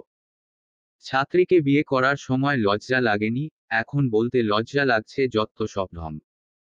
ঢং দেখলে আর বাঁচি না। অবশ্য আরও একটা কারণ আছে, সবাই যদি জেনে যায় আপনি বিবাহিত তাহলে তো কোনো মেয়ে আর আপনাকে পাত্তা দিবে না, তাই না? আমার মনে হয় এটাই আসল কারণ। হুহো। ভার্সিটিতে এসেই আয়েশার সাভাসের সাথে দেখা হয়ে গেল। বোনকে দেখতেই সাভাস বলে উঠল, তোর ভাচাকে দেখছি না, অন্য মেয়ের পিছন পিছন গিয়েছে নাকি? আয়েশা চোখ পাকিয়ে বলতে লাগলো, হ্যাঁ গিয়েছে তো, তোর বউয়ের পিছনে। সাভাস স্বাভাবিক কণ্ঠে বলে উঠল, সম্ভব না, কারণ আমার বউ এখন কলেজে। আয়েশা চোখ কপালে তুলে বলল, কি রে সাভাস, তোর কাউকে পছন্দ নাকি? কে সেই মেয়ে যে কালাচাঁদের পছন্দ? সাভাস একটুও বিচলিত না হয়ে বলল, আমি আর পছন্দ প্রশ্নই ওঠে না। আর গাধা কমন সেন্স থেকেই বলা যায় যে আমার বউ এখন কলেজে আছে। আমি তো আর প্রাইমারি স্কুলের বাচ্চা কিংবা চাকরি করা কোনো বড় আফাকে বিয়ে করব না, রাইট? তোর মাথায় দেখছি গোবর ছাড়া কিছুই নেই। আয়েশা বিরক্তিতে চকারান্ত উচ্চারণ করে সাভাসকে পাশ কাটিয়ে চলে গেল। ওর তর্ক করার মুড এখন নেই বললেই চলে। বারিশের পড়াশোনার চাপে ওর মাথা আউলিয়ে গেছে। এখন সাভাসের সাথে তর্কে জোরালে মাথা ফেটে ষোলো ফালা হয়ে যাবে। তুবার আজ কোনো ক্লাস নেই, তাই আয়েশা একা একাই ক্যান্টিনে চলে গেল। হঠাৎ কয়েকটা মেয়ে ওর দিকে এগিয়ে আসল। আয়েশা এক পলক ওদের দিকে তাকিয়ে চোখ সরিয়ে নিল। মেয়েগুলোর মধ্য থেকে একজন বলে উঠল, ইদানিং দেখছি বাড়ির সারের সাথে ছ্যাবলামি করার চেষ্টা করছিস, মানে বোরকা পরে এসব করতে লজ্জা করে না? খুব তো জ্ঞান দিতিস আমাদেরকে, অথচ নিজের চরিত্রের নাই ঠিক। আয়েশা এমন ভান করল যেন ওর সামনে আদৌ কেউ নেই। একমনে ও একটা রুটি খেতে লাগলো। ওর নির্বিকার ভঙ্গি দেখে মেয়েগুলো আরো বেশি ক্ষেপে গেল। এবার টিটকারি মেরে বলে উঠল, অবশ্য ছ্যাবলামি করে কোনো লাভ নেই, কারণ বাড়ির সারের মতো একজন হাইলি ট্যালেন্টেড মানুষ তোর মতো গণ্ডমূর্খকে পাত্তা দিবে না। মানে কেউ কতটা মাথামোটা হলে সবসময় ক্লাসের লাস্ট র্যাঙ্কে থাকতে পারে? এই তোর বাবা মায়ের এত টাকা খরচ করে যে পড়ছিস তা একটু ভালো রেজাল্ট করতে পারিস, তাই না? সবসময় শুধু ঝগড়া ঝাঁটিতেই ব্যস্ত থাকিস। আমার তো মনে হয় তোর বাবা মা তোর মতো সন্তান পেয়ে খুব লজ্জিত। আর হ্যাঁ, তোর ভবিষ্যৎ স্বামীর জন্যেও আমাদের ভীষণ আফসোস হচ্ছে, কি মূর্খ একটা বউ পাবে। কথাগুলো বলা শেষ হতেই সবাই হাসতে শুরু করলো। আয়েশা রুটি খাওয়া অনেক আগেই থামিয়ে দিয়েছে। মেয়েগুলোর হাসির দিকে এক পলক তাকিয়ে ও ক্যান্টিন থেকে বেরিয়ে গেল কোনো কথা না বলে। তা দেখে মেয়েগুলো আরো জোরে হাসতে লাগলো। দ্রুত একটা ফাঁকা জায়গায় চলে আসল আয়েশা। ওর চোখ মুহূর্তেই পানিতে টইটম্বুর হয়ে গেল। বারিশকে নিয়ে বলা কথায় ওর একটুও খারাপ লাগেনি, কারণ যেভাবেই হোক না কেন বারিশ ওর স্বামী, তাই সে বিষয়ে বললে ওর কিছু যায় আসে না। কিন্তু পড়াশোনা নিয়ে বলা কথাগুলো শুনে আয়েশার ভীষণ কষ্ট লাগছে, কারণ কথাগুলো একটুও মিথ্যা না। সাজিদ আর শিনু ওর কোনো অভাব রাখেনি, তবুও ও তাদের কিছুই দিতে পারেনি, একটা ভালো রেজাল্ট পর্যন্ত না। অন্যদিকে বারিশ অনেক ট্যালেন্টেড একজন মানুষ, আর তার বউ হয়ে কিনা আয়েশা পড়াশোনায় ডাব্বা। আয়েশার গাল বেয়ে পানি গড়িয়ে পড়তে লাগলো টপ টপ করে। ওর ভীষণ ঘৃণা হচ্ছে নিজের প্রতি। কাউকেই সন্তুষ্ট করতে পারেনি ও। এভাবে কতক্ষণ সময় কেটে গেল আয়েশা জানে না, তবে নিজেকে কিছুটা সামলে নিয়ে ও ক্লাসের উদ্দেশ্যে যেতে ধরলেই হঠাৎ করে ওর সামনে একজন ব্যাঙের মতো ঝাঁপিয়ে আসল। আয়েশা প্রচণ্ড ভয় পেয়ে চিৎকার করে পাশের একটা গাছের পিছনে গিয়ে লুকিয়ে পড়ল। ওটা কোনো ব্যাঙ ছিল না, বরং একটা লাস্ট ইয়ারের ছেলে ছিল। ছেলেটা আয়েশাকে ভয় পেতে দেখে বলল, এই সরি, একটু বাইরে আসো, কিছু কথা ছিল। আয়েশা জোরে জোরে শ্বাস নিয়ে নিজের ভয় কাটালো, তারপর গাছের পিছন থেকে বেরিয়ে কপাল কুঁচকে বলল, এভাবে হুট করে ব্যাঙের মতো লাফ দেওয়ার মানে বুঝলাম না, শরীরে কি চুলকানি উঠেছে? উঠে থাকলে দেয়ালে গিয়ে দুটো ঘষা মারুন, চুলকানি থেমে যাবে, কিংবা একটা কামলা ভাড়া করেও চুলকিয়ে নিতে পারেন। ব্যাঙের মতো ঝাঁপিয়ে আসা সিনিয়র ভাইয়ার কোনো কথা না শুনে আয়েশা ক্লাসরুমে চলে গেল। ওর মন ভালো নেই, তাই কোনো কথা শুনতে রাজি না। ও ক্লাসে গিয়ে চুপচাপ বসে থাকলো। সাভাস ওর দিকে তাকালেই ও মুখ বিকৃত করে জিহ্বা দেখালো। তা দেখে সাভাস হেসে ফেলল। কিছুক্ষণের মধ্যেই বারিশ চলে এলো। ক্লাস চলতে শুরু করলো, কিন্তু আয়েশার মন সেদিকে নেই। ও অন্যমনস্ক হয়ে থমথমে মুখে বসে আছে। বারিশ ক্লাস নেওয়ার পাশাপাশি বারবার আয়েশার দিকে তাকাচ্ছে। আয়েশাকে আজ অন্য রকম লাগছে, যেটার কারণ বারিশ বুঝতে পারছে না। বারিশের চোখ অনুসরণ করে সাভাসও বোনের দিকে তাকালো। ওরও ভ্রু কুঁচকে গেল আয়েশার মুখ দেখে। কেউ আর কিছু বলল না, শুধু দেখেই গেল। বারিশ ক্লাস শেষে বেরিয়ে গেলেই আয়েশা ভার্সিটি থেকে বেরিয়ে গেল, কারণ আজকে ওর আর কোনো ক্লাস নেই। বারিশের একটা জরুরি কাজ ছিল অফিসে। সেই জরুরি কাজটা দ্রুত শেষ করে ও পুনরায় ক্লাসে চলে আসল, কিন্তু আয়েশাকে কোথাও খুঁজে পেল না। ভার্সিটির সব জায়গায় খোঁজার পরও যখন পেল না, তখন ও সাভাসের কাছে চলে গেল। সাভাস গাছতলায় বসে কিছু টপিকস পড়ছিল। বারিশকে ওর দিকে এগিয়ে আসতে দেখে ও দাঁত কেলিয়ে বলল, আরে দুলা ব্রো যে। বারিশ সে কথায় না গিয়ে বলল, আয়েশা কোথায়? সাভাস এক সেকেন্ড চুপ থেকে নিজের পকেট দেখিয়ে বলল, এখানে লুকিয়ে রেখেছি, বের করে নিন। বারিশ গম্ভীর মুখে ওর দিকে তাকিয়ে থাকলো। তা দেখে সাভাস হেসে উঠে বলল, বউকে এক মুহূর্ত না দেখলে বিপি হাই হয়ে যায় দেখছি। আমি কিন্তু মশকরার মুডে নেই সাভাস, জলদি বলো তোমার বোন কোথায়। সাভাস মুখে মিথ্যা চিন্তার ভাঁজ ফেলে বলল, আপনাকে তো একটা বলতে মনেই নেই, একটু আগে দেখলাম আয়শা একটা ছেলের সাথে ডেটে গেল, ওর নাকি ছেলেটাকে আগে থেকে পছন্দ। বারিশ দাঁতে দাঁত চেপে গর্জন করে বলল, সাভাস, আমাকে রাগাবে না বলে দিলাম। সাভাস আবারও হেসে উঠল, হাসতে হাসতে বলল, ওকে বলছি, আপনাকে রেগে গেলে অ্যাটম বমের মতো কিউট দেখা যায়, ভালোই লাগে দেখতে। যাক গে, আয়শা বাসায় চলে গেছে, আই মিন আপনার বাসায়। বারিশ কথাটা শুনেই জায়গা প্রস্থান করল, তা দেখে সাভাস বইয়ের দিকে মনোযোগ দিয়ে টিটকারি মেরে বলতে লাগলো, বাপরে, এই ভাচার দেখছি আমার তারছিরা বোনের জন্য মুহূর্তে মুহূর্তে দম আটকে যায়। বারিশের আরও ক্লাস বাকি ছিল জন্যে ও বাসায় যেতে পারেনি, অবশ্য বারবার ফোন দিয়েছিল কিন্তু আয়েশা ফোন ধরেনি। এতে করে বারিশের প্রচণ্ড মেজাজ খারাপ হয়ে গেল। ভার্সিটির কাজ শেষ করে ও দ্রুত বাসায় চলে গেল। গিয়েই প্রথমে নিজের রুমে চলে গেল। আয়েশা বিছানায় আধশোয়া হয়ে বসে আছে। বারিশ খানিকটা গলা উঁচিয়েই বলল, এই মেয়ে, এতবার ফোন দিলাম, ফোন ধরলে না কেন? কান থাকতেও কি বধির হয়ে গেছো? আয়েশা উদাস নয়নে বারিশের দিকে তাকিয়ে বলল, আপনি ফোন দিয়েছিলেন? দেখিনি আর শুনিনি। আয়েশার কণ্ঠ আর মুখভঙ্গির অবস্থা দেখে বারিশের রাগ পড়ে গেল। লম্বা করে একটা শ্বাস নিয়ে ও কণ্ঠটা শীতল করে বলল, কি হয়েছে আয়েশা? কোনো সমস্যা হচ্ছে তোমার? আয়েশা শুকনো হেসে বলল, জি না, কোনো অসুবিধা হচ্ছে না। বারিশ একদৃষ্টিতে ওর মলিন মুখখানার দিকে তাকিয়ে থাকলো। আয়েশার দৃষ্টি স্থির হয়ে আছে এমনি এক জায়গায়। বারিশ আরও কিছুক্ষণ ওর দিকে তাকিয়ে থেকে ফ্রেশ হতে চলে গেল। টি শার্ট আর ট্রাউজার পরে ও বাথরুম থেকে বেরিয়ে আবার আয়েশার দিকে তাকালো। ও এখনো অপরিবর্তিত অবস্থায় বসে আছে। বারিশ স্থির পায়ে ওর দিকে এগিয়ে গিয়ে বলল, বাসায় যেতে ইচ্ছা করছে। রেখে আসব কয়েকদিনের জন্য। আয়েশা চকিতে বারিশের দিকে তাকিয়ে মাথা ডানে বায়ে ঘুরিয়ে না বোঝালো। বারিশও আর কিছু না বলে ভার্সিটির কিছু কাজ করতে লাগলো। টিচারদের কাজের তো আর শেষ নেই। আয়েশা এক পলক ওর দিকে তাকিয়ে মনে মনে বলল, আপনি কেন আমাকে বিয়ে করতে রাজি হলেন বলুন তো? নাভিন মামু আপনার পছন্দের টিচার ছিল জন্যে তার দেওয়া প্রস্তাব নাকচ করতে পারেননি, তাই না? এতটাও বাধ্য হতে নেই বারিশ স্যার, আমাকে বিয়ে করা আপনার উচিত হয়নি। যেহেতু করেই ফেলেছেন তাহলে আমি নিজেকে একটু যোগ্য করার অন্তত চেষ্টা করতে পারি। আয়েশা বিছানা থেকে নেমে পড়ার টেবিলে চলে গেল। গভীর মনোযোগ দিয়ে বইয়ের পাতা উল্টাতে লাগলো। তা দেখে বারিশের চোয়াল ঝুলে গেল। ও হতভম্ব কণ্ঠে বলে উঠল, আরে করছো কি? তোমার শরীর ঠিক আছে তো? এসব অসম্ভব কাজ কেন করছো? আয়েশা অগ্নিদৃষ্টিতে ওর দিকে তাকিয়ে বলল, চুপ থাকুন। কথাটা বলে অমনোযোগ দিয়ে পড়তে লাগলো। বারিশের অবাক কম, চিন্তা হচ্ছে বেশি। নিশ্চয় আয়েশার কিছু হয়েছে, নয়তো এত মনোযোগের সহিত পড়াশোনা করা অসম্ভব ব্যাপার বটে, কেউ তো নিশ্চয়ই কিছু করেছে। বারিশ এসব ভাবতে ভাবতে নিজের বউয়ের দিকে তাকিয়ে থাকলো। ওর কেন যেন মনে হচ্ছে আয়েশা কান্না করেছে, চোখ দুটো কেমন লাল হয়ে আছে ওর। শেহনাজ ছলছল চোখে কলেজ থেকে ফিরে আসল, ওর হাত থেকে রক্ত ঝরছে। তুষারও সেই সময় ভার্সিটি থেকে ফিরে আসল। শেহনাজের দিকে তাকাতেই ও উদ্বিগ্ন হয়ে বলতে লাগলো, কি হয়েছে ভ্যাবলি? শেহনাজ ক্রন্দনরত চোখে বলল, রাস্তায় পড়ে গিয়েছিলাম। তুষার শান্ত চোখে শেহনাজের দিকে কয়েক পলক তাকিয়ে থেকে বলল, তুই কি বেশি করে খেতে পারিস না? হুটহাট পড়ে যাওয়ার মানে কি ভ্যাবলি? শেহনাজ চোখের পানি মুছে বলল, এটা ইচ্ছে করে পড়ে যাওয়া না তুষার ভাই, একটা ছেলে আমাকে ধাক্কা দিয়েছে। বেশ কিছুদিন থেকেই আমাকে অযথা বিরক্ত করছিল।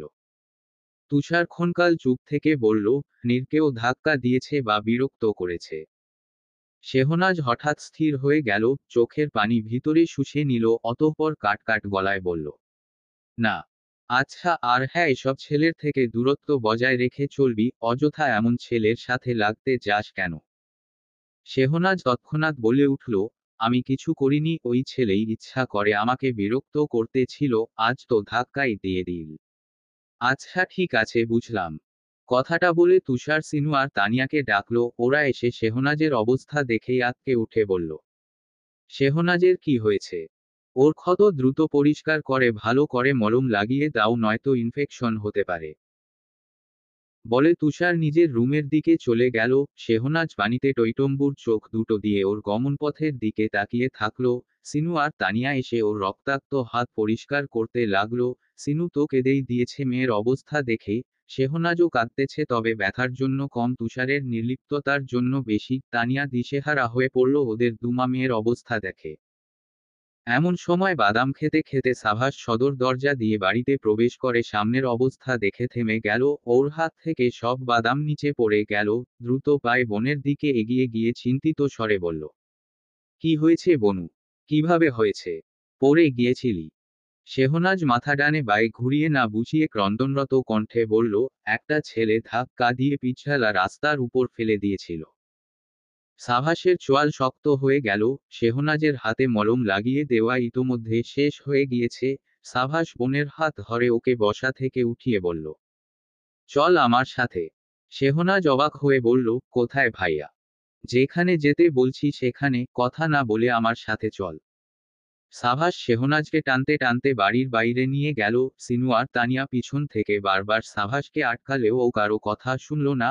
শেহনাজকে বাইকের পিছনে বসিয়ে হাসান ভিলা থেকে বেরিয়ে গেল। সিনু আর তানিয়া চিন্তিত মুখে সেদিকে তাকিয়ে থাকল। সাভাসের বাইক শেহনাজের কলেজের সামনে এসে থামল।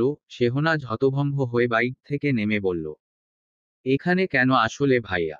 সাভাস বাইকটা সাইড করে রেখে শেহনাজের হাত ধরে বলল, আমাকে ওই ছেলের কাছে নিয়ে চল, আমি নিশ্চিত ওই ছেলে এখনো কলেজেই আছে। সাভাসের ভাবনা মিথ্যা হলো না। শেহনাজ একটু এগিয়ে যেতেই আসিফকে দেখতে পেল। ওকে দেখার সাথেই শেহনাজ ভাইয়ের দিকে তাকিয়ে বলল, ওই যে ওখানে বসে আছে। কোনটা? শেহনাজ আঙুল তাক করে আসিফকে দেখালো। বনের আঙুল অনুসরণ করে ছেলেটাকে দেখতেই সাভাস শেহনাজের হাত ছেড়ে দিয়ে শার্টের হাতা গোটাতে গোটাতে সেদিকে এগিয়ে গেল। আসিফ উল্টো হয়ে বসে আছে। সাভাস লাফিয়ে গিয়ে ওর পিঠে একটা লাথি মারল। ফলে আসিফ মুখ থুবড়ে সামনে পড়ে গিয়ে বলল, ওমা গো! কেটা রে? সাভাস দাঁতে দাঁত চেপে বলল, আমি রে। আসিফ ভ্রু কুঁচকে ওর দিকে তাকিয়ে বলল, আমাকে কি পাঞ্চিং ব্যাগ মনে হলো আপনার? না, ময়লার স্তূপ। কথাটা বলে সাভাস আসিফকে তুলে ওকে দাঁড় করিয়ে ওকে আবার ধাক্কা দিল, তারপর আবার তুলল এবং আবার ধাক্কা দিল, তুলল, ধাক্কা দিল, তুলল, ধাক্কা দিল, তুলল, ধাক্কা দিল, তুলল, ধাক্কা দিল। আসিফ বারবার পড়তে পড়তে অসুস্থপ্রায় হয়ে গেল। সাভাস ওকে আবার তুলতে ধরলে আসিফ কেঁদে ফেলে বলল, এই ভাই, আপনি না বললেন আমি ময়লার স্তূপ? তা ময়লার স্তূপকে কেউ এতবার ফেলে দেয়? নোংরা জিনিস মানুষ একবার ফেলে দিতে পারলেই বাঁচে, আপনার মতো বারবার ফেলে দিয়ে নিজের হাত নোংরা করে না। আপনি কিন্তু বেইমানি করছেন আমার সাথে। বেশ কিছুদিন কেটে গেছে, ইয়ার চেঞ্জ পরীক্ষা শেষ হয়ে গিয়েছে ইতোমধ্যে। আয়েশা 10 র‍্যাঙ্ক এগিয়ে গেছে, যা দেখে সবাই আশ্চর্য হতে বাধ্য। কিন্তু বারিশ এতে খুশি হতে পারছে না, কারণ ভালো মার্ক না করেও আয়েশার মুখে সবসময় যে মিষ্টি হাসি ফুটে থাকতো সেটা এখন ও খুঁজে পাচ্ছে না। ও কারো সাথে কথা বলছে না ভালো মতো, সবসময় কেমন মনমরা হয়ে থাকে। আয়েশা চুপচাপ বিছানায় বসে আছে, দেখে মনে হচ্ছে যেন গভীর কোনো চিন্তায় মগ্ন হয়ে আছে। বারিশ নিজের প্রয়োজনীয় কাজ শেষে আয়েশার দিকে এক পলক তাকিয়ে দীর্ঘশ্বাস ফেলল, অতঃপর ওর দিকে এগিয়ে গিয়ে বলল, কি সমস্যা তোমার? হয়েছেটা কি? বলবে তো নাকি? আয়েশার কাটকাট জবাব, কিছু হলে তো বলবো। বারিশ চুপচাপ ওর মুখের দিকে কিছুক্ষণ তাকিয়ে থেকে অন্যদিকে চলে গেল। আয়েশার সাথে সাথে ওর মন মেজাজও বিক্ষিপ্ত হয়ে আছে, ভীষণ অস্থির লাগছে ওর। ভার্সিটিতে আসার পর বোনের অবস্থা দেখে সাভাসও বেশ উদ্বিগ্ন হয়ে গেল। তুবাকে দিয়ে বেশ কয়েকবার কথা বলানোর পরও কোনো কিছু জানতে পারেনি। এতে করে তুবা আর তুষারও বেশ চিন্তিত হয়ে পড়েছে। সামনে বারিশকে দেখে সাভাস দ্রুতপদে ওর দিকে এগিয়ে গেল। হুট করে ও বারিশের কলার চেপে ধরে দাঁত কিরমির করে বলল, আমার বোনের সাথে কি করেছেন? ওর অবস্থা এমন হয়েছে কেন? দ্রুত উত্তর দিন, নয়তো নাক বরাবর দুটো ঘুষি দিব। বারিশ অত্যন্ত স্বাভাবিক কণ্ঠে বলল, আমি নিজেও জানি না। জানেন না মানে? বউয়ের কি হয়েছে সেটা স্বামী হয়ে জানেন না? ছি! আপনার কি লজ্জায় মরে যাওয়া উচিত মনে হচ্ছে না? বারিশ নিজের কলার ছাড়িয়ে নিয়ে বলল, তোমার বোন আগে আমাকে স্বামী মানুক, তারপর না হয় এসব লজ্জায় মরে যাওয়ার কথা বলা যাবে। সাভাস আবারও বারিশের কলার চেপে ধরে বলল, তাহলে তো টানা 2বার মরে যাওয়া উচিত আপনার। আমার বোনের মন জয় করতে পারেননি, এটা আরো বেশি লজ্জার। একটু মেকআপ করে যেতে পারেন না ওর সামনে? গেলেই তো পটে যায়। বারিশ আবার কলার ছাড়িয়ে নিয়ে বলল, তো তুমি মেকআপটা করিয়ে দাও, আমি তো মানা করিনি একবারের জন্যেও। সাভাস আবারও কলার চেপে ধরল, বারিশও আবার ছাড়িয়ে নিল। এভাবে কিছুক্ষণ চলার পর হঠাৎ কিছু কথা কানে আসতেই ওরা চকিতে সেদিকে কান খাড়া করল। যাক, আয়শা তো দেখছি ভালো মার্ক পেয়েছে, কিন্তু এটা তো চাইনি, এই মেয়েকে এত অপমান করলাম অথচ আমাদের কিছুই বলল না, এই স্বভাব কি ওর সাথে যায়? আমরা তো চেয়েছিলাম আমাদের সাথেও পাল্টা ঝগড়া লাগাক আর আমরা গিয়ে ওর নামে বাড়ির স্যারের কাছে ইনিয়ে বিনিয়ে অভিযোগ দিয়ে ওর মান সম্মান শেষ করে দিই, কিন্তু রিয়ার কথা টেনে নিয়ে মাইশা বলল, সমস্যা নেই, এবার আরো বেশি অপমান করব, ও তো কিছুই বলবে না। আমরা এবার র্যাগিংয়ের চরম পর্যায়টাও অবলম্বন করতে পারি, কি বলিস? তাহলে ও ভুলেও আর বাড়ির স্যারের দিকে নজর দিবে না। এই মেয়েকে এমনভাবে অপমান করতে হবে যেন ও আর পড়াশোনাও না করে, কারণ ওর এই দিকটা ভালোর পর্যায়ে চলে যাচ্ছে। সেটা হলে তো বাড়ির স্যারের ওর প্রতি একটা ভালো দৃষ্টিভঙ্গি সৃষ্টি হয়ে যাবে। চিন্তা করিস না, আমি আছি না। ওর অবস্থা এবার আরো খারাপ করব, শুধু দেখে যাক, চল এখন ক্লাসে যাই। ওরা দুজন চলে গেল। বারিশ আর সাভাস আহাম্মক হয়ে একে অপরের দিকে তাকালো। ক্ষণকাল বাদে ওদের দুজনের চোখ জ্বলে উঠল। চোখের ইশারায় দুজনে কিছু একটা করার পরিকল্পনা করল এবং দ্রুত পদে ক্লাসের দিকে চলে গেল। আয়েশা চুপচাপ বসে আছে। বারিশ আর সাভাস একসাথে ক্লাসে প্রবেশ করল। সাভাস স্বাভাবিকভাবে নিজের সিটে গিয়ে বসে পড়ল আর বারিশ ক্লাস নিতে শুরু করল। লেকচারের মাঝামাঝি গিয়ে হঠাৎ বারিশ গলা খাকারি দিয়ে বলল, রিয়া, মাইশা। বারিশের মুখে নিজেদের নাম শুনে ওরা খুশিতে গদগদ হয়ে গেল, কিন্তু পর মুহূর্তেই ওদের মুখ অন্ধকার হয়ে গেল যখন বারিশ বলল, আমি এতক্ষণ যা লেকচার দিলাম সেসব তোমরা সামনে এসে প্রেজেন্ট করো। কিন্তু স্যার, আমরা ফার্স্ট। ওরা দুজন একে অপরের দিকে চোরা চোখে তাকালো। ওদের নজর ছিল পুরো বারিশের উপর। লেকচারের উপর একটুও মনোযোগ ছিল না। দুরু দুরু বুকে ওরা সামনে এগিয়ে গেল। প্রেজেন্টেশন দিতে গিয়ে ওরা ভুলভাল উচ্চারণ করাই সবাই হাসাহাসি করতে লাগলো। সাভাস ভদ্রতার খাতিরে চুপ করে আছে, কিন্তু ওরা ছেলে হলে এই ভদ্রতা দেখাতো না। বারিশ গম্ভীর গলায় বলে উঠল, তোমরা ক্লাস শেষে ডিটেনশন রুমে দেখা করবে, তোমাদের শাস্তি আজ পিয়ন চাচা দিবে। কথাটা শুনে রিয়া আর মাইশা কেঁপে উঠল, কারণ ওই পিয়ন ভীষণ ডেঞ্জারাস। ভার্সিটির সবচেয়ে খারাপ ছেলেগুলোও উনাকে ভয় করে। ওরা দুজন তৎক্ষণাৎ বলে উঠল, স্যার, আপনি যা ইচ্ছা শাস্তি দিন, তবুও পিয়ন চাচা না, উনাকে দেখলেই তো আমরা জ্ঞান হারিয়ে ফেলব। আই থিঙ্ক ওটাই বেটার হবে, পিয়ন চাচা শাস্তি দিলে তোমাদের শিক্ষাটা ভালো মতো হবে। এখন চুপচাপ গিয়ে নিজেদের সিটে বসো। ওরা চিন্তিত আর ভীত মুখে নিজেদের আসনে চলে গেল। ওরা চলে যেতেই বারিশ শান্ত স্বরে বলল, আমার একটা গুরুত্বপূর্ণ অ্যানাউন্সমেন্ট আছে, তোমরা জেনে খুশি হবে যে আমি কিছুদিন আগে বিয়ে করে নিয়েছি, and my wife is Sheikh Ayesha Hasan. আয়েশার পাশাপাশি ক্লাসের সবাই অবাক হয়ে গেল। কিছু মুহূর্ত পিনপতন নীরবতার পর ক্লাসে গুঞ্জন শুরু হয়ে গেল। বারিশ ওদের সবাইকে থামিয়ে দিল। একটা মেয়ে ব্যঙ্গ করে বলল, আয়েশার সাথে কি আপনার যায় স্যার? আপনি কোথায় আর ও কোথায়?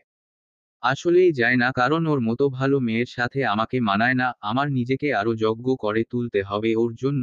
কত ভালো বংশের মেয়ে আয়েশা, সবাই কত আন্তরিক, আমার আসলেই নিজেকে একটু যোগ্যতা সম্পন্ন করতে হবে। কিন্তু স্যার, আমি এটা বলিনি, আয়েশার মতো লো ট্যালেন্টেড মেয়ে আপনার মতো হাইলি ট্যালেন্টেড ছেলেকে পাওয়ার যোগ্য। বারিশ সামান্য হাসল। হাসা থামিয়ে বলল, চেষ্টা করলে যে কেউ আমার মতো ট্যালেন্টেড হতে পারবে, কিন্তু চেষ্টা করলেই কিন্তু ভালো মানুষ হওয়া যায় না। সবাই হতেও পারে না, যেটা আমার ওয়াইফ হতে পেরেছে। পারিবারিক শিক্ষাটাই আসল একাডেমিক শিক্ষার চেয়ে।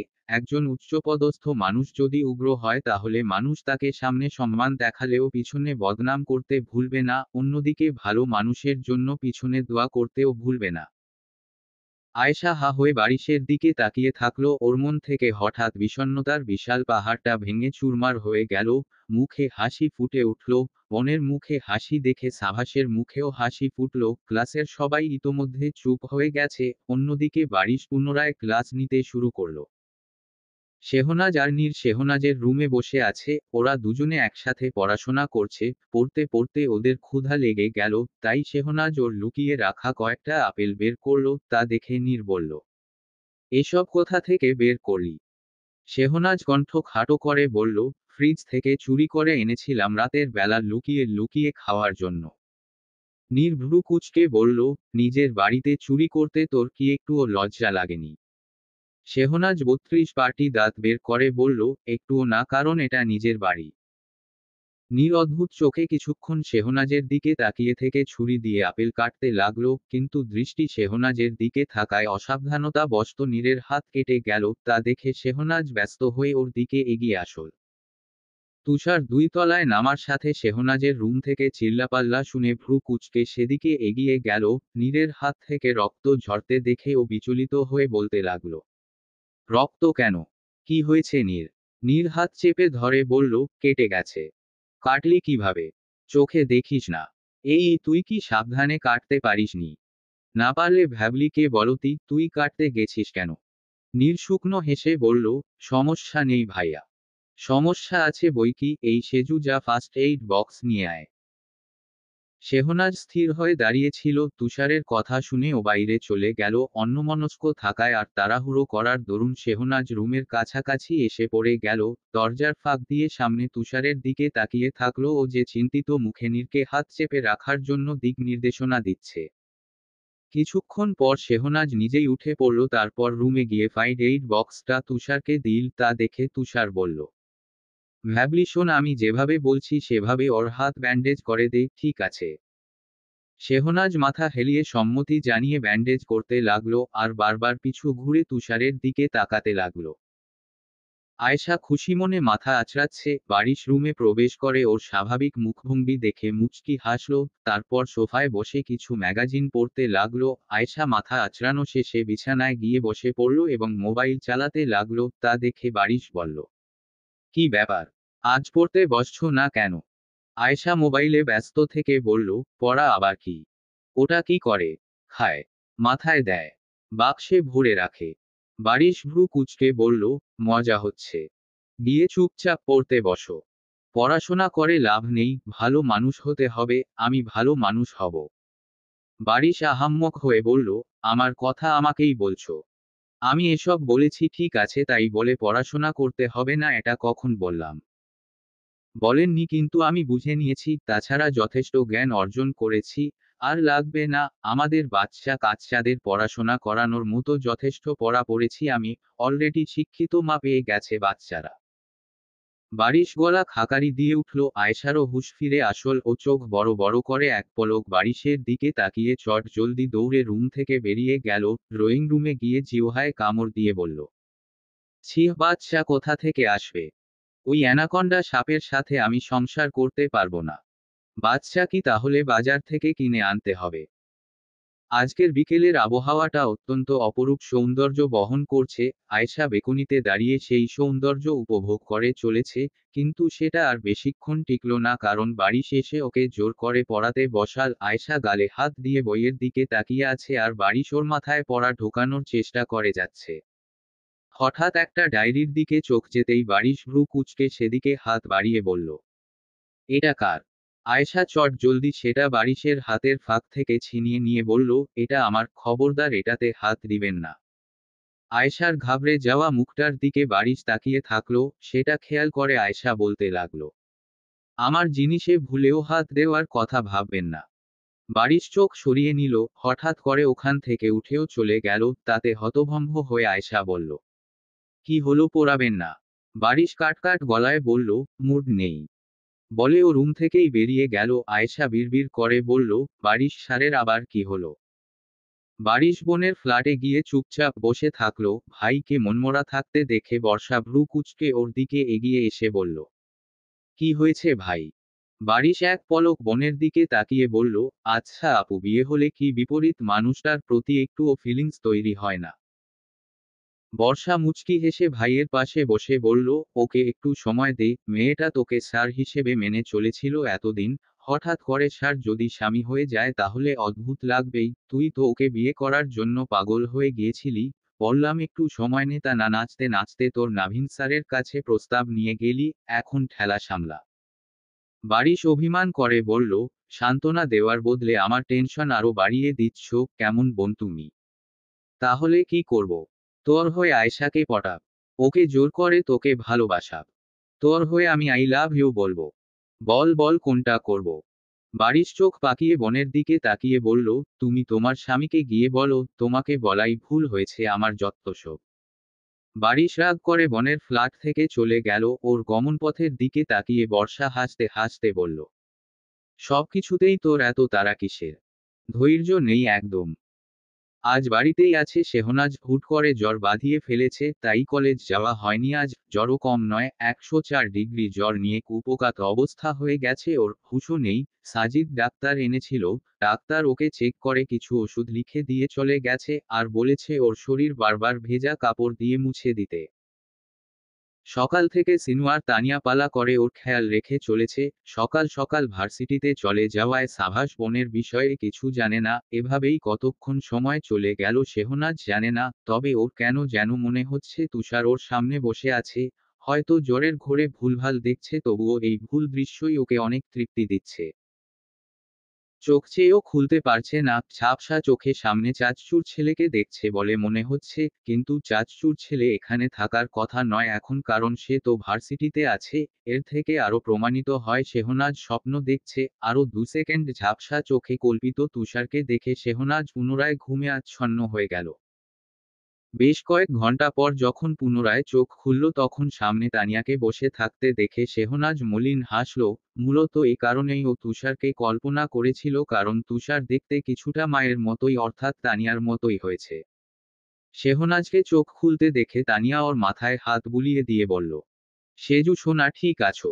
এখনো খারাপ লাগছে?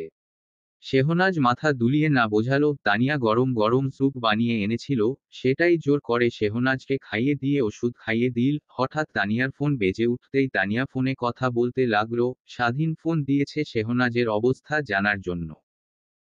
স্বাধীনের জানার কথা নয়, কিন্তু সিনু মেয়ের অবস্থা দেখে হুঁশ হারিয়ে প্রথমে স্বাধীনকে ফোন করে শেহনাজের চিকিৎসা করার জন্য ডেকেছিল, কিন্তু স্বাধীন যে একজন সাইক্রিয়াটিস্ট সেটা মনে ছিল না ওর। পরে সাজিদ অন্য ডাক্তারকে ফোন দিয়ে ডেকেছিল। তানিয়া কথা বলা শেষে ফোনটা বন্ধ করতে যাবে, তখনই শেহনাজ কম্পিত হাত তুলে বলল, ছোট মা ওয়ালপেপারে ওগুলো কার ছবি? তানিয়া এক পলক ফোনের স্ক্রিনে তাকিয়ে মুচকি হেসে বলল, তোমরা যখন ছোট তখন আমরা সবাই মিলে একটা পিকনিক করেছিলাম, সেখানেই সবাই মিলে ছবিটা তুলেছিলাম। আমাকে একটু দাও তো দেখি। তানিয়া ফোনটা ওকে দিয়ে দিল। শেহনাজ মুগ্ধ চোখে ছবিটার দিকে তাকিয়ে থাকলো। সবাই আছে ওখানে। তানিয়া এক এক করে বলতে লাগলো, এটা তোমার রাইমা খালামনি, নাভিন মামু, নাভিন মামুর কোলে 3 মাসের নীর, ওটা রাইসা খালামনি, তানজিদ মামু আর ছোট্ট তুবা, এই পাশেরটা আমি, তোমার চাচচু আর তোমার তুষার ভাইয়া, আর মাঝেরটা হচ্ছে তোমার মাম্মা বাবা আব আমাদের সেজু সোনা, এবং নিচের পোটলা পুটলি দুটো হচ্ছে তোমার ভাই বোন। শেহনাজের চোখ একটা জায়গায় গিয়ে আটকে গেল। তুষার সাজিদের কোলে থাকা ছোট্ট শেহনাজকে চুমু দিচ্ছে ছবিটাতে। তানিয়া অন্যদিকে চলে যাওয়ায় শেহনাজ সেটা জুম করে দেখতে লাগলো, দেখতেই থাকলো মন ভরে। বেশ কিছুদিন কেটে গেছে, এতদিন ডায়েরিটা খুঁজে না পেলেও আজ হঠাৎ বারিশের চোখের সামনে সেটা উকি ঝুঁকি মারতে লাগলো। হয়তো বলতেছে, কিরে আহাম্মক বারিশ, আমাকে একটু পড়ে দেখতে পারিস না? তুই কি বাংলা পড়তে জানিস না? যদি জানিস তাহলে পড়িস না কেন গাধা? বারিশ নিবে না নিবে না করেও সেটা নিয়ে নিল নিজেকে এই বলে সান্ত্বনা দিয়ে যে আমার বউয়ের ডায়েরি মানে আমার ডায়েরি। বারিশ ডায়েরি খোলার আগে দরজা দিয়ে বাইরে তাকালো আয়েশা আছে কি না দেখার জন্য। দেখতে তো পেল না, কিন্তু গলার আওয়াজ শুনতে পেল ড্রয়িং রুম থেকে, যেখানে বীরকে আয়েশা পড়াশোনা করাচ্ছে। তবুও সাবধানের মার নেই ভেবে বারিশ দরজা আলতো করে লাগিয়ে দিল। বিসমিল্লাহ বলে ডায়েরির পাতা উল্টালো ও প্রথমেই চোখে পড়ল নিজের নাম। সেই পুরো পৃষ্ঠা জুড়ে শুধু বারিশের নাম লেখা। তা দেখে বারিশের অজানা একটা অনুভূতি হতে লাগলো। কৌতূহল নিয়ে পৃষ্ঠা উল্টাল, এবার দেখতে পেল কিছু লেখা। শেষমেশ আপনার প্রেমে কেন পড়লাম? বারিশ স্যার, আপনি মাস্ক পরে আসতে পারেন না? আমার মতো মেয়েকেও কেন আকৃষ্ট করলেন? ছোট মায়ের মতো বলতে ইচ্ছা করছে এর হিসাব। থাক না বলি। আর কিছু লেখা নেই এই পৃষ্ঠায়। পরের পৃষ্ঠা উল্টিয়ে দেখল লেখা আছে, এমনিতেই পড়াশোনায় পারিস না আয়শা, এবার তো মনে হয় বারিশ সারের চক্করে ফেল করবি। সাভাস রে, আমি সত্যি সত্যি একটা কালাচাঁদের বউ হতে চাচ্ছি, কিন্তু হব না, কারণ ওই অ্যানাকন্ডা সাপের হহুত ভাব মাইরি। ওটাকে বিয়ে করলে আমি ধ্বংস হয়ে যাব। বারিশের ভ্রু কুঁচকে গেল নিজের নিকনেম দেখে, যা হোক আবারও পৃষ্ঠা উল্টালো। এবার লেখা, জীবনে একটু ঝামেলা থাকাই উচিত। ওই অ্যানাকন্ডা সাপকে বিয়ে করে নিজের জীবন ধ্বংস করতে খুব একটা খারাপ লাগার কথা না। ভালোই থ্রিলিং হয়ে যাবে আমার ঝিঙ্গালালা লাইফটা, একদম ঝাক্কাস। বারিশ বাঁকা হেসে পৃষ্ঠা উল্টাল। এখানের লেখা দেখে বারিশ কিছুটা লজ্জা পেয়ে গেল। আরে আরে, এ কাকে দেখলাম আজ? পুরোই তসতসে একটা স্ট্রবেরি টি শার্ট, 3/4 প্যান্ট, এলোমেলো চুল, আহা কি লুক!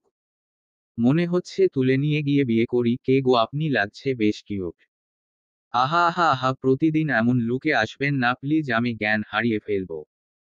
বারিশ যে খুব লজ্জা পেয়েছে তা ওর লাল হয়ে যাওয়া মুখ দেখেই বোঝা যাচ্ছে। ও পৃষ্ঠা উল্টাল। এই পৃষ্ঠায় চোখের পানির ফোঁটা ফোঁটা দাগ দেখা যাচ্ছে, সেখানে কাপা হাতে লেখা, আমার বিয়ে ঠিক করে ফেলেছে বাবা চাচ্চুরা। কিন্তু আমার এত খারাপ লাগছে কেন? বুকটা মনে হচ্ছে আগুনে ঝলসে যাচ্ছে। আমি জানি আপনার সাথে আমার বিয়ে কখনো সম্ভব না বারিশ স্যার, তবুও ভীষণ কষ্ট লাগছে। কাউকে বলতেও পারছি না, কারণ আপনি আমার মতো একটা পোড়াচোরকে বিয়ে করবেন না। তবে আমি ছেলে হলে আর আপনি মেয়ে হলে সাভাসের সাহায্যে আপনাকে তুলে এনে বিয়ে করতাম। যাক গে, কোনো সুন্দরী ডাইনিকে বিয়ে করে নিয়েন। ওই বেডা আমি না, মনে হয় আপনাকে ভালোবাসি। যাক গে, এটা শুনতে হবে না আপনার। বারিশ দীর্ঘশ্বাস ফেলে বলল, পোড়াচোর? সুন্দরী ডাইনি? তুলে নিয়ে গিয়ে বিয়ে করবে? আবার পৃষ্ঠা উল্টালো। এবারও কাপা লেখা, হয়তো খুশির ঠেলায়। কিরে, আপনার সাথেই আমার বিয়ে? আমার না এখন আর আপনাকে বিয়ে করতে ইচ্ছা করছে না। কালকে কেন যে কাঁদতে গেলাম, আপনার জন্য কেউ কাঁদেছি। অ্যানাকন্ডা সাপকে আমি বিয়ে করব না, হু হো হো। পৃষ্ঠার নিচে লেখা, কোনো ব্যাপার না আইসু, বিয়েটা করে ফেল। বারিশ স্যার, অ্যানাকন্ডা সাপ হলে তুইও তো বিষধর নাগিন, বেশ মানাবে, একদম ঝাক্কাস। বারিশ হেসে ফেলল। আবার পৃষ্ঠা উল্টাল। এখানে লেখা, না বিয়ে করব না। এই বেয়াদব সাপ আমার ভাইকে কত শাস্তি দিয়েছে। আমাকে অপমান করেছে কথায় কথায়। যান যান ভাগেন, বিয়ে আমি করব না, বেদ্যব বেডা। নিচে আবার লেখা, বিয়ে করে নে আয়শা, বিয়ের পর বদলা নেওয়া যাবে। এভাবে অনেক পৃষ্ঠায় লেখা, বিয়ে করব, বিয়ে করব না, বিয়ে করব, বিয়ে করব না, তারপর লেখা, বিয়েটা হয়েই গেল। যাক, হয়ে গেছে তো গেছে, তাতে আমার কি? বিয়ে তো হয়েছে বারিশ স্যারের, আমার তাতে কি? আর কিছু লেখা নেই। হয়তো বারিশের পড়াশোনার চাপে বেচারি সুযোগ পায়নি লিখতে। বারিশের আরও পড়তে ইচ্ছা করছে, কিন্তু উপায় নেই। এখন পর্যন্ত 99 বার ডায়েরিটা পড়ল। একবার হাসছে, একবার লজ্জা পাচ্ছে, তো একবার ভ্রু কুঁচকে রাখছে। বেশ কিছুক্ষণ পর আয়েশা রুমে আসল। বারিশ বেকুনিতে দাঁড়িয়ে আছে। আয়েশার অস্তিত্ব টের পেয়ে ও লম্বা লম্বা পা ফেলে ভিতরে এসে অত্যন্ত স্বাভাবিকভাবে আয়েশাকে জড়িয়ে ধরল। এতে করে আয়েশা হতভম্ব হয়ে বলল, বারিশ স্যার। বারিশ ওর কানের কাছে মুখ নিয়ে গিয়ে বলল, আমিও তোমাকে ভালোবাসি স্নো হোয়াইট, সেই প্রথম যেদিন তোমাকে দেখেছি সেদিন থেকে। আয়েশার চোখ বড় বড় হয়ে গেল। অস্ফুট স্বরে বলল, কি? বারিশ ওকে ছেড়ে দিয়ে ওর হাতে ডায়েরিটা গুজে দিয়ে বলল, আর লেখনি কেন? আজকে থেকে আবারও লেখা শুরু করে দাও স্নো হোয়াইট। বারিশ কথাটা বলে রুম থেকে চলে গেল। আয়েশা আহাম্মক হয়ে কয়েক মিনিট স্তব্ধ হয়ে দাঁড়িয়ে থাকলো, তারপর ডায়েরি দিয়ে মাথায় বাড়ি দিয়ে বলল, বেআক্কল বেডি, এটা লুকিয়ে রাখতে পারিসনি। এতদিনের লুকানো গুপ্তধন এভাবে ফাঁস হয়ে গেল। আমি আজ থেকে বর্ষা আপুর সাথে থাকবো, নয়তো বাপের বাড়ি চলে যাব। ওই সাপের সাথে থাকবো না আমি। দরকার হলে রাসেল ভাইপারকে বিয়ে করে নিব, হু হো। তখনকার ধরা পড়ার সময়ের পর থেকে আয়েশা লজ্জায় রুম থেকে বেরোয়নি। বারিশও তখন থেকে রুমে আসেনি আর। তবে কিছুক্ষণ পর ও স্বাভাবিক মুখভঙ্গিতে রুমে প্রবেশ করে ভার্সিটির কিছু কাগজপত্র মনোযোগ দিয়ে দেখতে লাগলো। ওকে দেখার সাথেই আয়েশা ওই ডায়েরিটা দিয়ে নিজের মুখ ঢেকে আর চোখে বারবার বারিশের দিকে তাকাতে লাগলো। নিজের কাজ করা শেষে বারিশ লম্বা লম্বা পা ফেলে আয়েশার সামনে গিয়ে ওর মুখের সামনে থেকে ডায়েরিটা একটানে সরিয়ে দিয়ে আচমকা ওর ওষ্ঠের সাথে নিজের ওষ্ঠ এক করে দিল। এতে করে আয়েশার চোখ দুটো রসগোল্লার মতো বড় হয়ে গেল। বারিশ চুম্বন শেষে ওকে একটু ছেড়ে দিলেই আয়েশা কম্পিত কণ্ঠে বলল, বোবা বারিশ স্যার, কি হচ্ছে এটা? কে তোমার স্যার? আমি কোনো স্যার না, আমি তোমার স্বামী। বলে বারিশ ওকে আবারও চুম্বন করতে লাগলো। এভাবে কিছুক্ষণ সময় অতিবাহিত হওয়ার পর হঠাৎ দরজায় ভিড় করা নেড়ে বলতে লাগলো, মামিমণি, একটা অঙ্ক বুঝতে পারছি না, বুঝিয়ে দিয়ে যাও আমাকে। বারিশ নিজেকে যথাসম্ভব সামলে নিয়ে আয়েশার থেকে দূরে সরে গেল। আয়েশা এখনো তিরতির করে কাঁপছে, জোরে জোরে শ্বাস নিয়ে নিজেকে স্বাভাবিক করতে লাগলো। ওড়না দিয়ে ভালোভাবে নিজেকে পেঁচিয়ে নিয়ে ও বিছানায় বসলো। বীর তখন থেকে দরজায় কড়া নাড়তেই আছে। বারিশ দরজা খুলে ওর পেটে চিমটি দিয়ে ওকে কোলে তুলে বলল, কি মামু, দরজা কি ভেঙে ফেলতে চাচ্ছিলে? আবারও তোমার পাছা লাল করতে হবে দেখছি। বীর বারিশের কোল থেকে নেমে মুখ বাঁকিয়ে বলল, তুমি খুব পচা মামু। কথাটা বলে ও বিছানায় উঠে আয়েশার কোলে বসে বলল, তুমি আমাকে একটা অঙ্ক না বুঝিয়ে দিয়েই চলে এসেছিলে কেন? তুমিও কি দিন দিন মামুর মতো ডাকাত হয়ে যেতে চাচ্ছ নাকি? আয়েশার এখনো লজ্জা কাটেনি, তাই ও হাসতে পারল না। তবে বারিশ চোখ পাকিয়ে বীরের দিকে তাকিয়ে বলল, আমি ডাকাত? বীর ওর প্রশ্নের কোনো উত্তর না দিয়ে আয়েশার দিকে ভ্রু কুঁচকে তাকিয়ে বলল, তোমার গাল দুটো টমেটোর মতো এত লাল হয়ে আছে কেন? আয়েশা গলা খাকারি দিয়ে কণ্ঠ স্বাভাবিক করে বলল, তুমি বেশি দেখছো, চলো তোমাকে অঙ্কটা করিয়ে দিয়ে আসি। বলে ও বীরকে কোলে নিয়ে রুম থেকে বেরোতে ধরলে বারিশ আয়েশার দিকে তাকিয়ে চোখ মেরে বলল, রাতে দেখা হবে স্নো হোয়াইট। আয়েশা আর এক মুহূর্ত না দাঁড়িয়ে সেখান থেকে চলে গেল। বারিশ নিজের ঠোঁটে হাত বুলিয়ে বাঁকা হাসল। বছরের মাঝামাঝি সময় চলে এসেছে, আয়েশা এখন তাও একটু পড়াশোনা করে। ফাইনাল ইয়ার বলে কথা। পড়ার সময় সাভাস ভিডিও কল দেওয়ায় ও বিছানায় বসে বালিশের গায়ে হেলান দিয়ে ফোনটা রেখে ওর সাথে কথা বলতে লাগলো। এমন সময় হুট করে কোথা থেকে বারিশ এসে আয়েশাকে পিছন থেকে জড়িয়ে ধরে ওর গালে চুমু খেল। আয়েশা হতভম্ব হয়ে সামনে হাঁ হয়ে থাকা সাভাসের দিকে তাকালো। হঠাৎ সাভাসের দিকে নজর যেতেই বারিশ প্রচণ্ড লজ্জা পেয়ে আয়েশাকে নিজের থেকে ধাক্কা দিয়ে সরিয়ে ধূপধাপ পা ফেলে রুম থেকে দৌড়ে পালিয়ে গেল। আয়েশার রাগও লাগছে, লজ্জাও লাগছে, আবার হাসিও পাচ্ছে। সাভাস নিজের হতভম্ব ভাব কাটিয়ে গলা খাকারি দিয়ে কিছু বলতে ধরলেই আয়েশা আঙুল তাক করে বলল, খবরদার নিজের মুখ থেকে বাজে কথা বের করা শুরু করবি না। একদম হাসবি না সাভাস। সাভাস তবুও জোরে জোরে হাসতে শুরু করলে আয়েশা রেগে কল কেটে দিল। সাভাস কল কাটার পরও বেশ কিছুক্ষণ হাসল। পরদিন ভার্সিটিতে গিয়ে সাভাস অদ্ভুত চোখে বারবার বারিশের দিকে তাকাচ্ছিল। ওর চাহনিতে ভড়কে গিয়ে বারিশ ঠিকঠাক ক্লাসও নিতে পারেনি সেদিন। শুধু ক্লাস না, যেখানেই বারিশের দেখা পেত সেখানেই ও অদ্ভুত চোখে তাকিয়ে থাকতো আর মুচকি মুচকি হাসত। করিডোরে দেখা হতেই সাভাস আবারও অদ্ভুত চোখে তাকিয়ে মুচকি মুচকি হাসতে লাগলো। বারিশ আর সহ্য করতে না পেরে ওর সামনে গিয়ে বলল, সমস্যা কি সাভাস? কি সমস্যা থাকবে? আমার তো কোনো সমস্যা চোখে পড়ছে না। আপনার কোনো সমস্যা থাকলে সেটা আমার জানা নেই। বারিশ কাট গলায় বলল, আমাকে দেখে হাসছো কেন তখন থেকে? সাভাস বুকে হাত চেপে মিথ্যা অসহায়ত্বের নাটক করে বলল, বারে আমার দাঁত, আমার মুখ, আমার ঠোঁট, আমি হাসব, তাতে আপনার কি? স্বাধীন দেশে থেকে কি আমি হাসার অধিকারটাও পাব না? এই স্বাধীনতাই কি আমরা চেয়েছিলাম?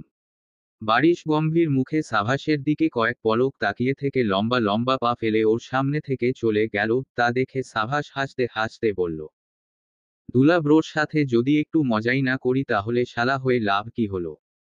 আমার বোনকে ভালোই পটাতে পেরেছেন দেখছি। এবার আমার বউটাকে পটাতে হবে। এরই মধ্যে 1 বছর পার হয়ে গেছে। সাভাস আর আয়েশা গ্রাজুয়েশন কমপ্লিট করেছে। সাভাস বেশ ভালো মার্ক নিয়ে পাশ করেছে। আয়েশাও পাশ করেছে, তবে মার্ক শুনে লজ্জা পাওয়ার ইচ্ছা না থাকলে শোনার দরকার নেই। বারিশ রেজাল্ট দেখে কিছু বলেনি, শুধু টানা 1 ঘন্টা গম্ভীর মুখে ওর দিকে তাকিয়ে ছিল, আর তা দেখে আয়েশা বেহায়ার মতো হেসেছে। তুবাকে ভার্সিটি থেকে নিতে এসেছে স্বাধীন। প্রায়ই নিতে আসতো ও, কিন্তু এখন প্রতিদিন আসে, কারণ আয়েশা আর নেই যার সাথে তুবা যেতে পারবে। স্বাধীন গাড়িতে হেলান দিয়ে বারবার ঘড়ির দিকে তাকাচ্ছে। তুবা ভার্সিটি থেকে বেরিয়ে সামনে ওকে দেখতেই মুচকি হাসল। এগিয়ে যেতে ধরলে হঠাৎ স্বাধীনের সামনে দিয়ে একটা চশমা পরা মেয়েকে যেতে দেখতেই তুবা আস্তে হাঁটা বাদ দিয়ে দৌড়ে গিয়ে স্বাধীনের চোখ ঠেকে ধরল। স্বাধীন অবাক হয়ে বলল, কি হলো তুবা? চোখে হাত দিলে কেন? মেয়েটা চোখের আড়াল হতেই তুবা হাঁফ ছেড়ে হাত সরিয়ে নিল। স্বাধীন ভ্রু কুঁচকে বউয়ের দিকে তাকিয়ে থাকলো। তা দেখে তুবা হাই তুলে বলতে লাগলো, আমার আরেকটা ননদ বের হয়েছিল, আবার সতীন হওয়ার সম্ভাবনাকেও অবজ্ঞা করতে পারি না, তাই কোনো রিস্ক নিইনি। স্বাধীন দীর্ঘশ্বাস ফেলে গাড়ির দরজা খুলে বলল, ভিতরে প্রবেশ করুন আমার প্রিয়তমা ওয়ান অ্যান্ড অনলি ওয়াইফ। স্বাধীনের নাটকীয়তায় হেসে ফেলে তুবা ভিতরে বসতে বসতে বলল, ওকে চশমা লাভার স্বামীজি। স্বাধীনও গাড়িতে উঠে বসে নিজেদের গন্তব্যের দিকে এগিয়ে গেল। কিছুক্ষণের মধ্যেই ওরা বাড়িতে পৌঁছে গেল। বাড়িতে ওরা ব্যতীত আর কেউ নেই। স্বাধীনের বাবা মা একজন আত্মীয়ের বাসায় অনুষ্ঠান অ্যাটেন্ড করতে গিয়েছে। সারাদিনের ক্লান্তময় দিন শেষে তুবা একটু শুয়ে পড়ল, তারপর ফোনে ভিডিও দেখতে লাগলো। স্বাধীন ফোনে একটা পেশেন্টের সাথে জরুরি কিছু কথা বলছিল। কল কেটে পিছনে তাকাতেই দেখল তুবা এক হাত পেটে রেখে ভিডিও দেখতে দেখতে মুচকি হাসছে। তা দেখে স্বাধীন দুষ্টু হেসে বলল, আমি কি বাবা হতে যাচ্ছি সোনা? তুবা চকিতে সোজা হয়ে বসে স্বাধীনের দিকে তাকিয়ে বলল, না। আচ্ছা, তবে দ্রুত হব। তুবা লজ্জায় মাথা নিচু করে রাখল। এতটাই লজ্জা পেল যে কথা বলতে পারল না। ক্ষণকাল বাদে ও মৃদু কণ্ঠে বলতে লাগল, শুনুন। হ্যাঁ বলো। আমাকে ভুল বুঝবেন না, কিন্তু আমি এখন বাচ্চা নিতে চাচ্ছি না। স্বাধীন ভ্রু কুঁচকে তুবার সামনে গিয়ে বসে ওর মুখটা তুলে বলল, কেন সোনা? তুবা স্বাধীনের চোখে চোখ রেখে বলল, আসলে আমার অসুখটা এখনো ভালো হয়নি। আমি চাচ্ছি না এই অসুখের কারণে আমাদের বাচ্চার কোনো ক্ষতি হোক। ধরুন আমি প্রেগনেন্ট, ওই অবস্থায় যদি আমি আবার এবনর্মাল হয়ে যাই, তখন যদি দাদু হয়ে কিছু উল্টাপাল্টা করে আমাদের বাচ্চাকে মেরে। তুবা আর বলতে পারল না, কেঁদে ফেলল। স্বাধীন ওকে জড়িয়ে ধরে ওর মাথায় হাত বুলিয়ে বলল, রিল্যাক্স, বুঝেছি আমি, তুমি ভয় পেও না সোনা। অনেকদিন থেকে তোমার কোনো অ্যাটাক হয়নি, আর আল্লাহর রহমতে আমি খুব দ্রুতই তোমার এই সমস্যা দূর করার সর্বোচ্চ চেষ্টা করব। তারপর আমাদের কিউট বাচ্চাও দ্রুত পৃথিবীতে ল্যান্ড করবে, ঠিক আছে? তুবা অনেকক্ষণ স্বাধীনকে নিজের সাথে জড়িয়ে ধরে রাখল। ওর মন ভালো করার জন্য স্বাধীন গলা খাকারি দিয়ে বলে উঠল, তবে হ্যাঁ, আমাদের বাচ্চাকে আমি চশমা পরাব ছোট থেকে। আমি নিজ হাতে সেই চশমা তৈরি করব। তুবা তৎক্ষণাৎ স্বাধীনকে ছেড়ে দিয়ে কটমট দৃষ্টিতে ওর দিকে তাকিয়ে বলল, আপনার নাক ফাটিয়ে দিব আমি বেদ্য বেডা। আমার বাচ্চা আপনার মতো কানা হবে না, হু হো হো। যদি বেশি পাকনামি করার চেষ্টা করেন তাহলে এর হিসাব আমি পরকালে গিয়ে নিব। আমি তো চশমা পরাবি। তুবা আচমকা স্বাধীনের গালে গুঁথা মেরে বলল, সেই চেষ্টা একবার করে দেখুন শুধু। স্বাধীন গালে হাত দিয়ে আহাম্মক হয়ে কিছুক্ষণ তুবার দিকে তাকিয়ে থেকে বিড়বিড় করে বলল, অকৃতজ্ঞ বউ কোথাকার। কথাটা বলে ও বাথরুমে চলে গেল শাওয়ার নেওয়ার জন্য। ও যেতেই তুবা মিটিমিটি হাসতে লাগলো। কিছু সময় পর স্বাধীনের ফোন বেজে উঠল। তুবা স্ক্রিন দেখে বলল, এই শুনুন, মা ফোন দিয়েছে। স্বাধীন আতঙ্কিত কণ্ঠে বলে উঠল, দ্রুত নিয়ে আসো। তুবা বাঁকা হাসল। স্বাধীনকে একটু শিক্ষা দেওয়া উচিত, তাই ও না শোনার ভান করে বলতে লাগলো, কি বললেন? শুনতে পাচ্ছি না। আমার ফোনটা দাও প্লিজ। তুবা মুখে হাত চেপে কিছুক্ষণ হেসে বলল, এই কিছুই শুনতে পাচ্ছি না তো, আমার কানে মনে হচ্ছে চশমা লাগাতে হবে। কথাটা বলে তুবা আবারও হাসল। স্বাধীন বাথরুমের দরজা খুলে ধূপধাপ পা ফেলে ভিতরে চলে আসল। ওর পরনে শুধু একটা টাওয়াল আর সারা শরীরে সাবানের ফেনা। ওকে একদম গলন্ত মোমের মতো লাগছে। ওর অবস্থা দেখে তুবা অট্টহাসিতে ফেটে পড়ল। ওদিকে স্বাধীন বলতেছে, হ্যাঁ আম্মু, শুধু 2 সেকেন্ড দেরি হয়েছে। বাড়ি এসে 2বার কান মলে দিও, শোধবোধ হয়ে যাবে। তুবা হাসতেই আছে, কিন্তু ওর হাস্যোজ্জ্বল মুখ আতঙ্কে ভরে গেল যখন স্বাধীন বাঁকা হেসে বলতে লাগলো, আসলে আম্মু, আমি ভেবেছিলাম তুমি তুবার সাথে কথা বলবে, তাই ওকে ধরতে বলেছিলাম, কিন্তু ও শুয়েছিল, ওঠেনি, তাই তো একটু দেরি হলো। উনি তেতে উঠে বললেন, কি? দ্রুত ওকে ফোন দাও। স্বাধীন চোখ মেরে তুবাকে ফোনটা দিয়ে দিল। তুবা চোখ দিয়ে স্বাধীনকে অগ্নিবর্ষণ করে কম্পিত হাতে ফোনটা নিয়ে বলল, হ্যাঁ মা। এই আমার ফোন ধরার চেয়ে তোমার কাছে শুয়ে থাকা বেশি জরুরি। তুমি এতটা অপছন্দ করো আমাকে। আমি কি তোমাকে কোনো কষ্ট দিয়েছি? ও বুঝেছি, আমি শাশুড়ির জন্য আমাকে ভালোবাসো না, তাই না? বুঝি বুঝি, ঠিক আছে, কাল আমাকে বৃদ্ধাশ্রমে রেখে এসো। তুবা কপাল চাপড়ে মনে মনে বলল, হায় আল্লাহ, পিঁপড়া থেকে ডাইনোসর বানিয়ে ফেলল দেখি। শেহনাজের দিন মহা আনন্দে কেটে যাচ্ছে, কারণ ও অনেক পরিশ্রম করে পড়াশোনা করার পর তুষারের ভার্সিটিতে ভর্তি হতে পেরেছে। যদিও তুষারের লাস্ট ইয়ার চলছে ভার্সিটিতে, তবুও ওর খুশি দেখে কে। নাচতে নাচতে ড্রয়িং রুমে যেতে ধরে ও ধরাম করে একটা টেবিলের সামনে পড়ে গেল। কিন্তু মাথা ফেটে যাওয়ার বদলে হালকা একটু আঘাত পেল শুধু। শেহনাজ মাথায় হাত দিয়ে ভ্রু কুঁচকে টেবিলের দিকে তাকালো। টেবিলের প্রতিটি কোণায় নরম কিছু ফোম দিয়ে রাখা, এতদিন এই জিনিসটা শেহনাজের নজরে পড়েনি। ও পুরো বাড়ি পায়চারি করতে করতে সব টেবিল, চেয়ার, বিশেষ করে কাঠের শক্ত জিনিসগুলো দেখতে লাগলো। আশ্চর্যজনকভাবে সবগুলোতে প্রোটেকশন দিয়ে রাখা। শেহনাজ বিড়বিড় করে বলতে লাগলো, এটা কি বাবার কাজ বাকি ভাইয়ার? তানিয়া একটু ঘুমানো শেষে নিচে নেমে শেহনাজকে মাথায় হাত দিয়ে দাঁড়িয়ে থাকতে দেখে দ্রুতপদে ওর দিকে এগিয়ে গেল। ব্যস্ত হয়ে ওর মাথায় হাত বুলিয়ে বলতে লাগলো, আবার পড়ে গিয়েছিলি? দেখি কোথায় ব্যথা পেয়েছিস।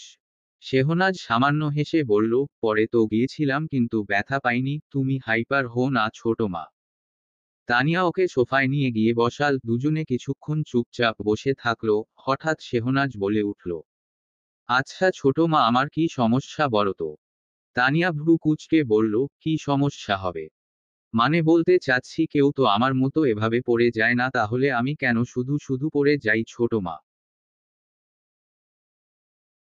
তানিয়া সামান্য হেসে শেহনাজের গাল টেনে বলল, কারণ তো অবশ্যই আছে মা। তুই যখন সিনুর পেটে তখন সিনু প্রচণ্ড অসুস্থ হয়ে পড়েছিল। ডেলিভারির দিন তো আমাদের আত্মা জমে গিয়েছিল যখন ডাক্তার এসে বলেছিল সিনু আর তুই কেউই কোনো রেসপন্স করছিস না। ভাগ্যিস ওই সময় সাজিদ ভাইয়া ছিল না। উনি সিনুর মুমূর্ষু অবস্থা দেখার পর থেকেই হাসপাতালের একপাশে গিয়ে নামাজ পড়ছিল। তবুও শেষ রক্ষা হয়নি। অন্য একটা বাচ্চার কান্না শুনে দৌড়ে এসে যখন তোদের অবস্থা শুনল তখন ভাইয়া কাঁদতে কাঁদতে অবস্থা খারাপ করে ফেলেছিল। আমাদের অবস্থাও নাজেহাল হয়ে গিয়েছিল। আমার চোখের সামনে শুধু 4 বছরের ছোট ছোট সাভাস আয়সার মুখ ভেসে উঠছিল। সাজিদ ভাইয়ার মুখ ভেসে উঠছিল। সিনুর কিছু হলে তো ওরা কেউই বাঁচতে পারতো না। যাক, আল্লাহর রহমতে শেষ পর্যন্ত সিনু আর তুই বেঁচে গিয়েছিলি। কথাগুলো বলে তানিয়া থামল। ওর সেই দিনের দৃশ্যগুলো চোখের সামনে ভাসার কারণে গলা কাঁপতে লাগলো। নিজেকে সামলে নিয়ে তানিয়া বলতে লাগলো, ডেলিভারির পর পুরো 1.5 মাস সিনু সরাসারি হয়ে বিছানায় পড়েছিল। সাজিদ ভাইও পুরোটা সময় সিনুর অত্যধিক খেয়াল রেখেছে। তোকে সামলেছে, সাভাস আয়েশাকে সামলেছে, ব্যবসাও সামলেছে। আমার সাজিদ ভাইয়ার জন্য যা খারাপ লাগতো না, একদম শুকিয়ে গিয়েছিল। সিনুর অসুস্থতার কারণে তোকে তোলা দুধ খাওয়াতে হয়েছে, তাই তুই এতটা দুর্বল হয়েছিস। বুঝেছিস? শেহনাজ চুপটি করে ছোট মায়ের সব কথা শুনল। ওর ভীষণ খারাপ লাগছে মাম্মা বাবার জন্য। ওকে মন খারাপ করতে দেখে তানিয়া ওর গালে হাত দিয়ে বলল, কি হলো? মন খারাপ করিস না, তোকে একটা মজার কথা বলি শোন। তোর জন্মের 3 মাস পরই নীর জন্মেছিল। তো নাভিন ভাইয়া রাইমার ডেলিভারির দিন এতটাই আতঙ্কিত হয়ে গিয়েছিল যে রাইমার এক চিৎকারেই জ্ঞান হারিয়ে ফেলেছিল। নীর জন্ম নেওয়ার পাক্কা 1 ঘন্টা পর নাভিন ভাইয়ার জ্ঞান ফিরেছিল। সিনুর অমন অবস্থা দেখেই মূলত নাভিন ভাইয়ার ওই অবস্থা হয়েছিল। শেহনাজ হাসতে লাগলো। তানিয়া হাসি থামিয়ে বলল, সিনুর অবস্থা দেখার পর আমরা ভয়ে কেউ আর বাচ্চা নিইনি। নয়তো আমি একটা ক্রিকেট টিমের মা হতাম আর তোর মাম্মাও একটা ব্যাকআপ ক্রিকেট টিম বানিয়ে ফেলতো। শেহনাজ এবার জোরে জোরে হাসতে লাগলো, সাথে তানিয়াও। এত কিছুর মাঝে তুষার যে কখন ওদের পিছনে এসে দাঁড়িয়েছে সেটা ওরা খেয়ালই করেনি। তুষার গলা খাকারি দিয়ে বলল, মাম্মা আমার সম্পত্তির ভাগীদার বানানোর পরিকল্পনা না করে দয়া করে একটু বড় মায়ের কাছে যাও, তোমাকে অনেকক্ষণ থেকে ডাকছে। তানিয়া বসা থেকে উঠে তুষারের গালে হোঁটা মেরে বলল, সম্পত্তির ভাগীদার? এটা বলার জন্য তোমার থেকে আমি পরকালে গিয়ে হিসাব নিব। তানিয়া চলে গেল। তুষার গালে হাত দিয়ে সেদিকে তাকিয়ে বিড়বিড় করে বলতে লাগলো, এই হিসাবের চক্করে কবে না জানি বাবার সাথে সাথে আমিও গলায় ফাঁস দিই। শেহনাজ তুষারের দিকে তাকিয়ে আছে। ওর পরনের টি শার্টটা শেহনাজের অনেক পছন্দের, কারণ এইটা পরলে তুষারকে প্রয়োজনের তুলনায় একটু বেশিই সুন্দর লাগে। হঠাৎ তুষারের হাতের নোটবুকে একটা লেখা চোখে পড়তেই শেহনাজের ভ্রু কুঁচকে গেল। ও শটানে তুষারের হাত থেকে নোটবুকটা নিয়ে বলল, এখানে কি লেখা তুষার ভাই? তুষার বিস্ফোরিত চোখে তৎক্ষণাৎ নোটবুকটা ছো মেরে শেহনাজের থেকে ছিনিয়ে নিয়ে বলল, তোর জানার কোনো দরকার নেই ভ্যাবলি। বলে তুষার লম্বা লম্বা পা ফেলে সিঁড়ি বেয়ে উপরে উঠতে লাগলো। অন্যদিকে শেহনাজ থ হয়ে স্থির চোখে বসে আছে। ওর দৃষ্টিপাতের কোনো নড়চড় হচ্ছে না। নোটবুকটাকে টিএন লেখা ছিল বেশ বড় করে আর সুন্দর সুন্দর নকশা করে। কিছুক্ষণ থ মেরে থাকার পর শেহনাজ তাচ্ছিল্যের হাসি হেসে বলতে লাগলো, টি ফর তুষার আর এন ফর নীর।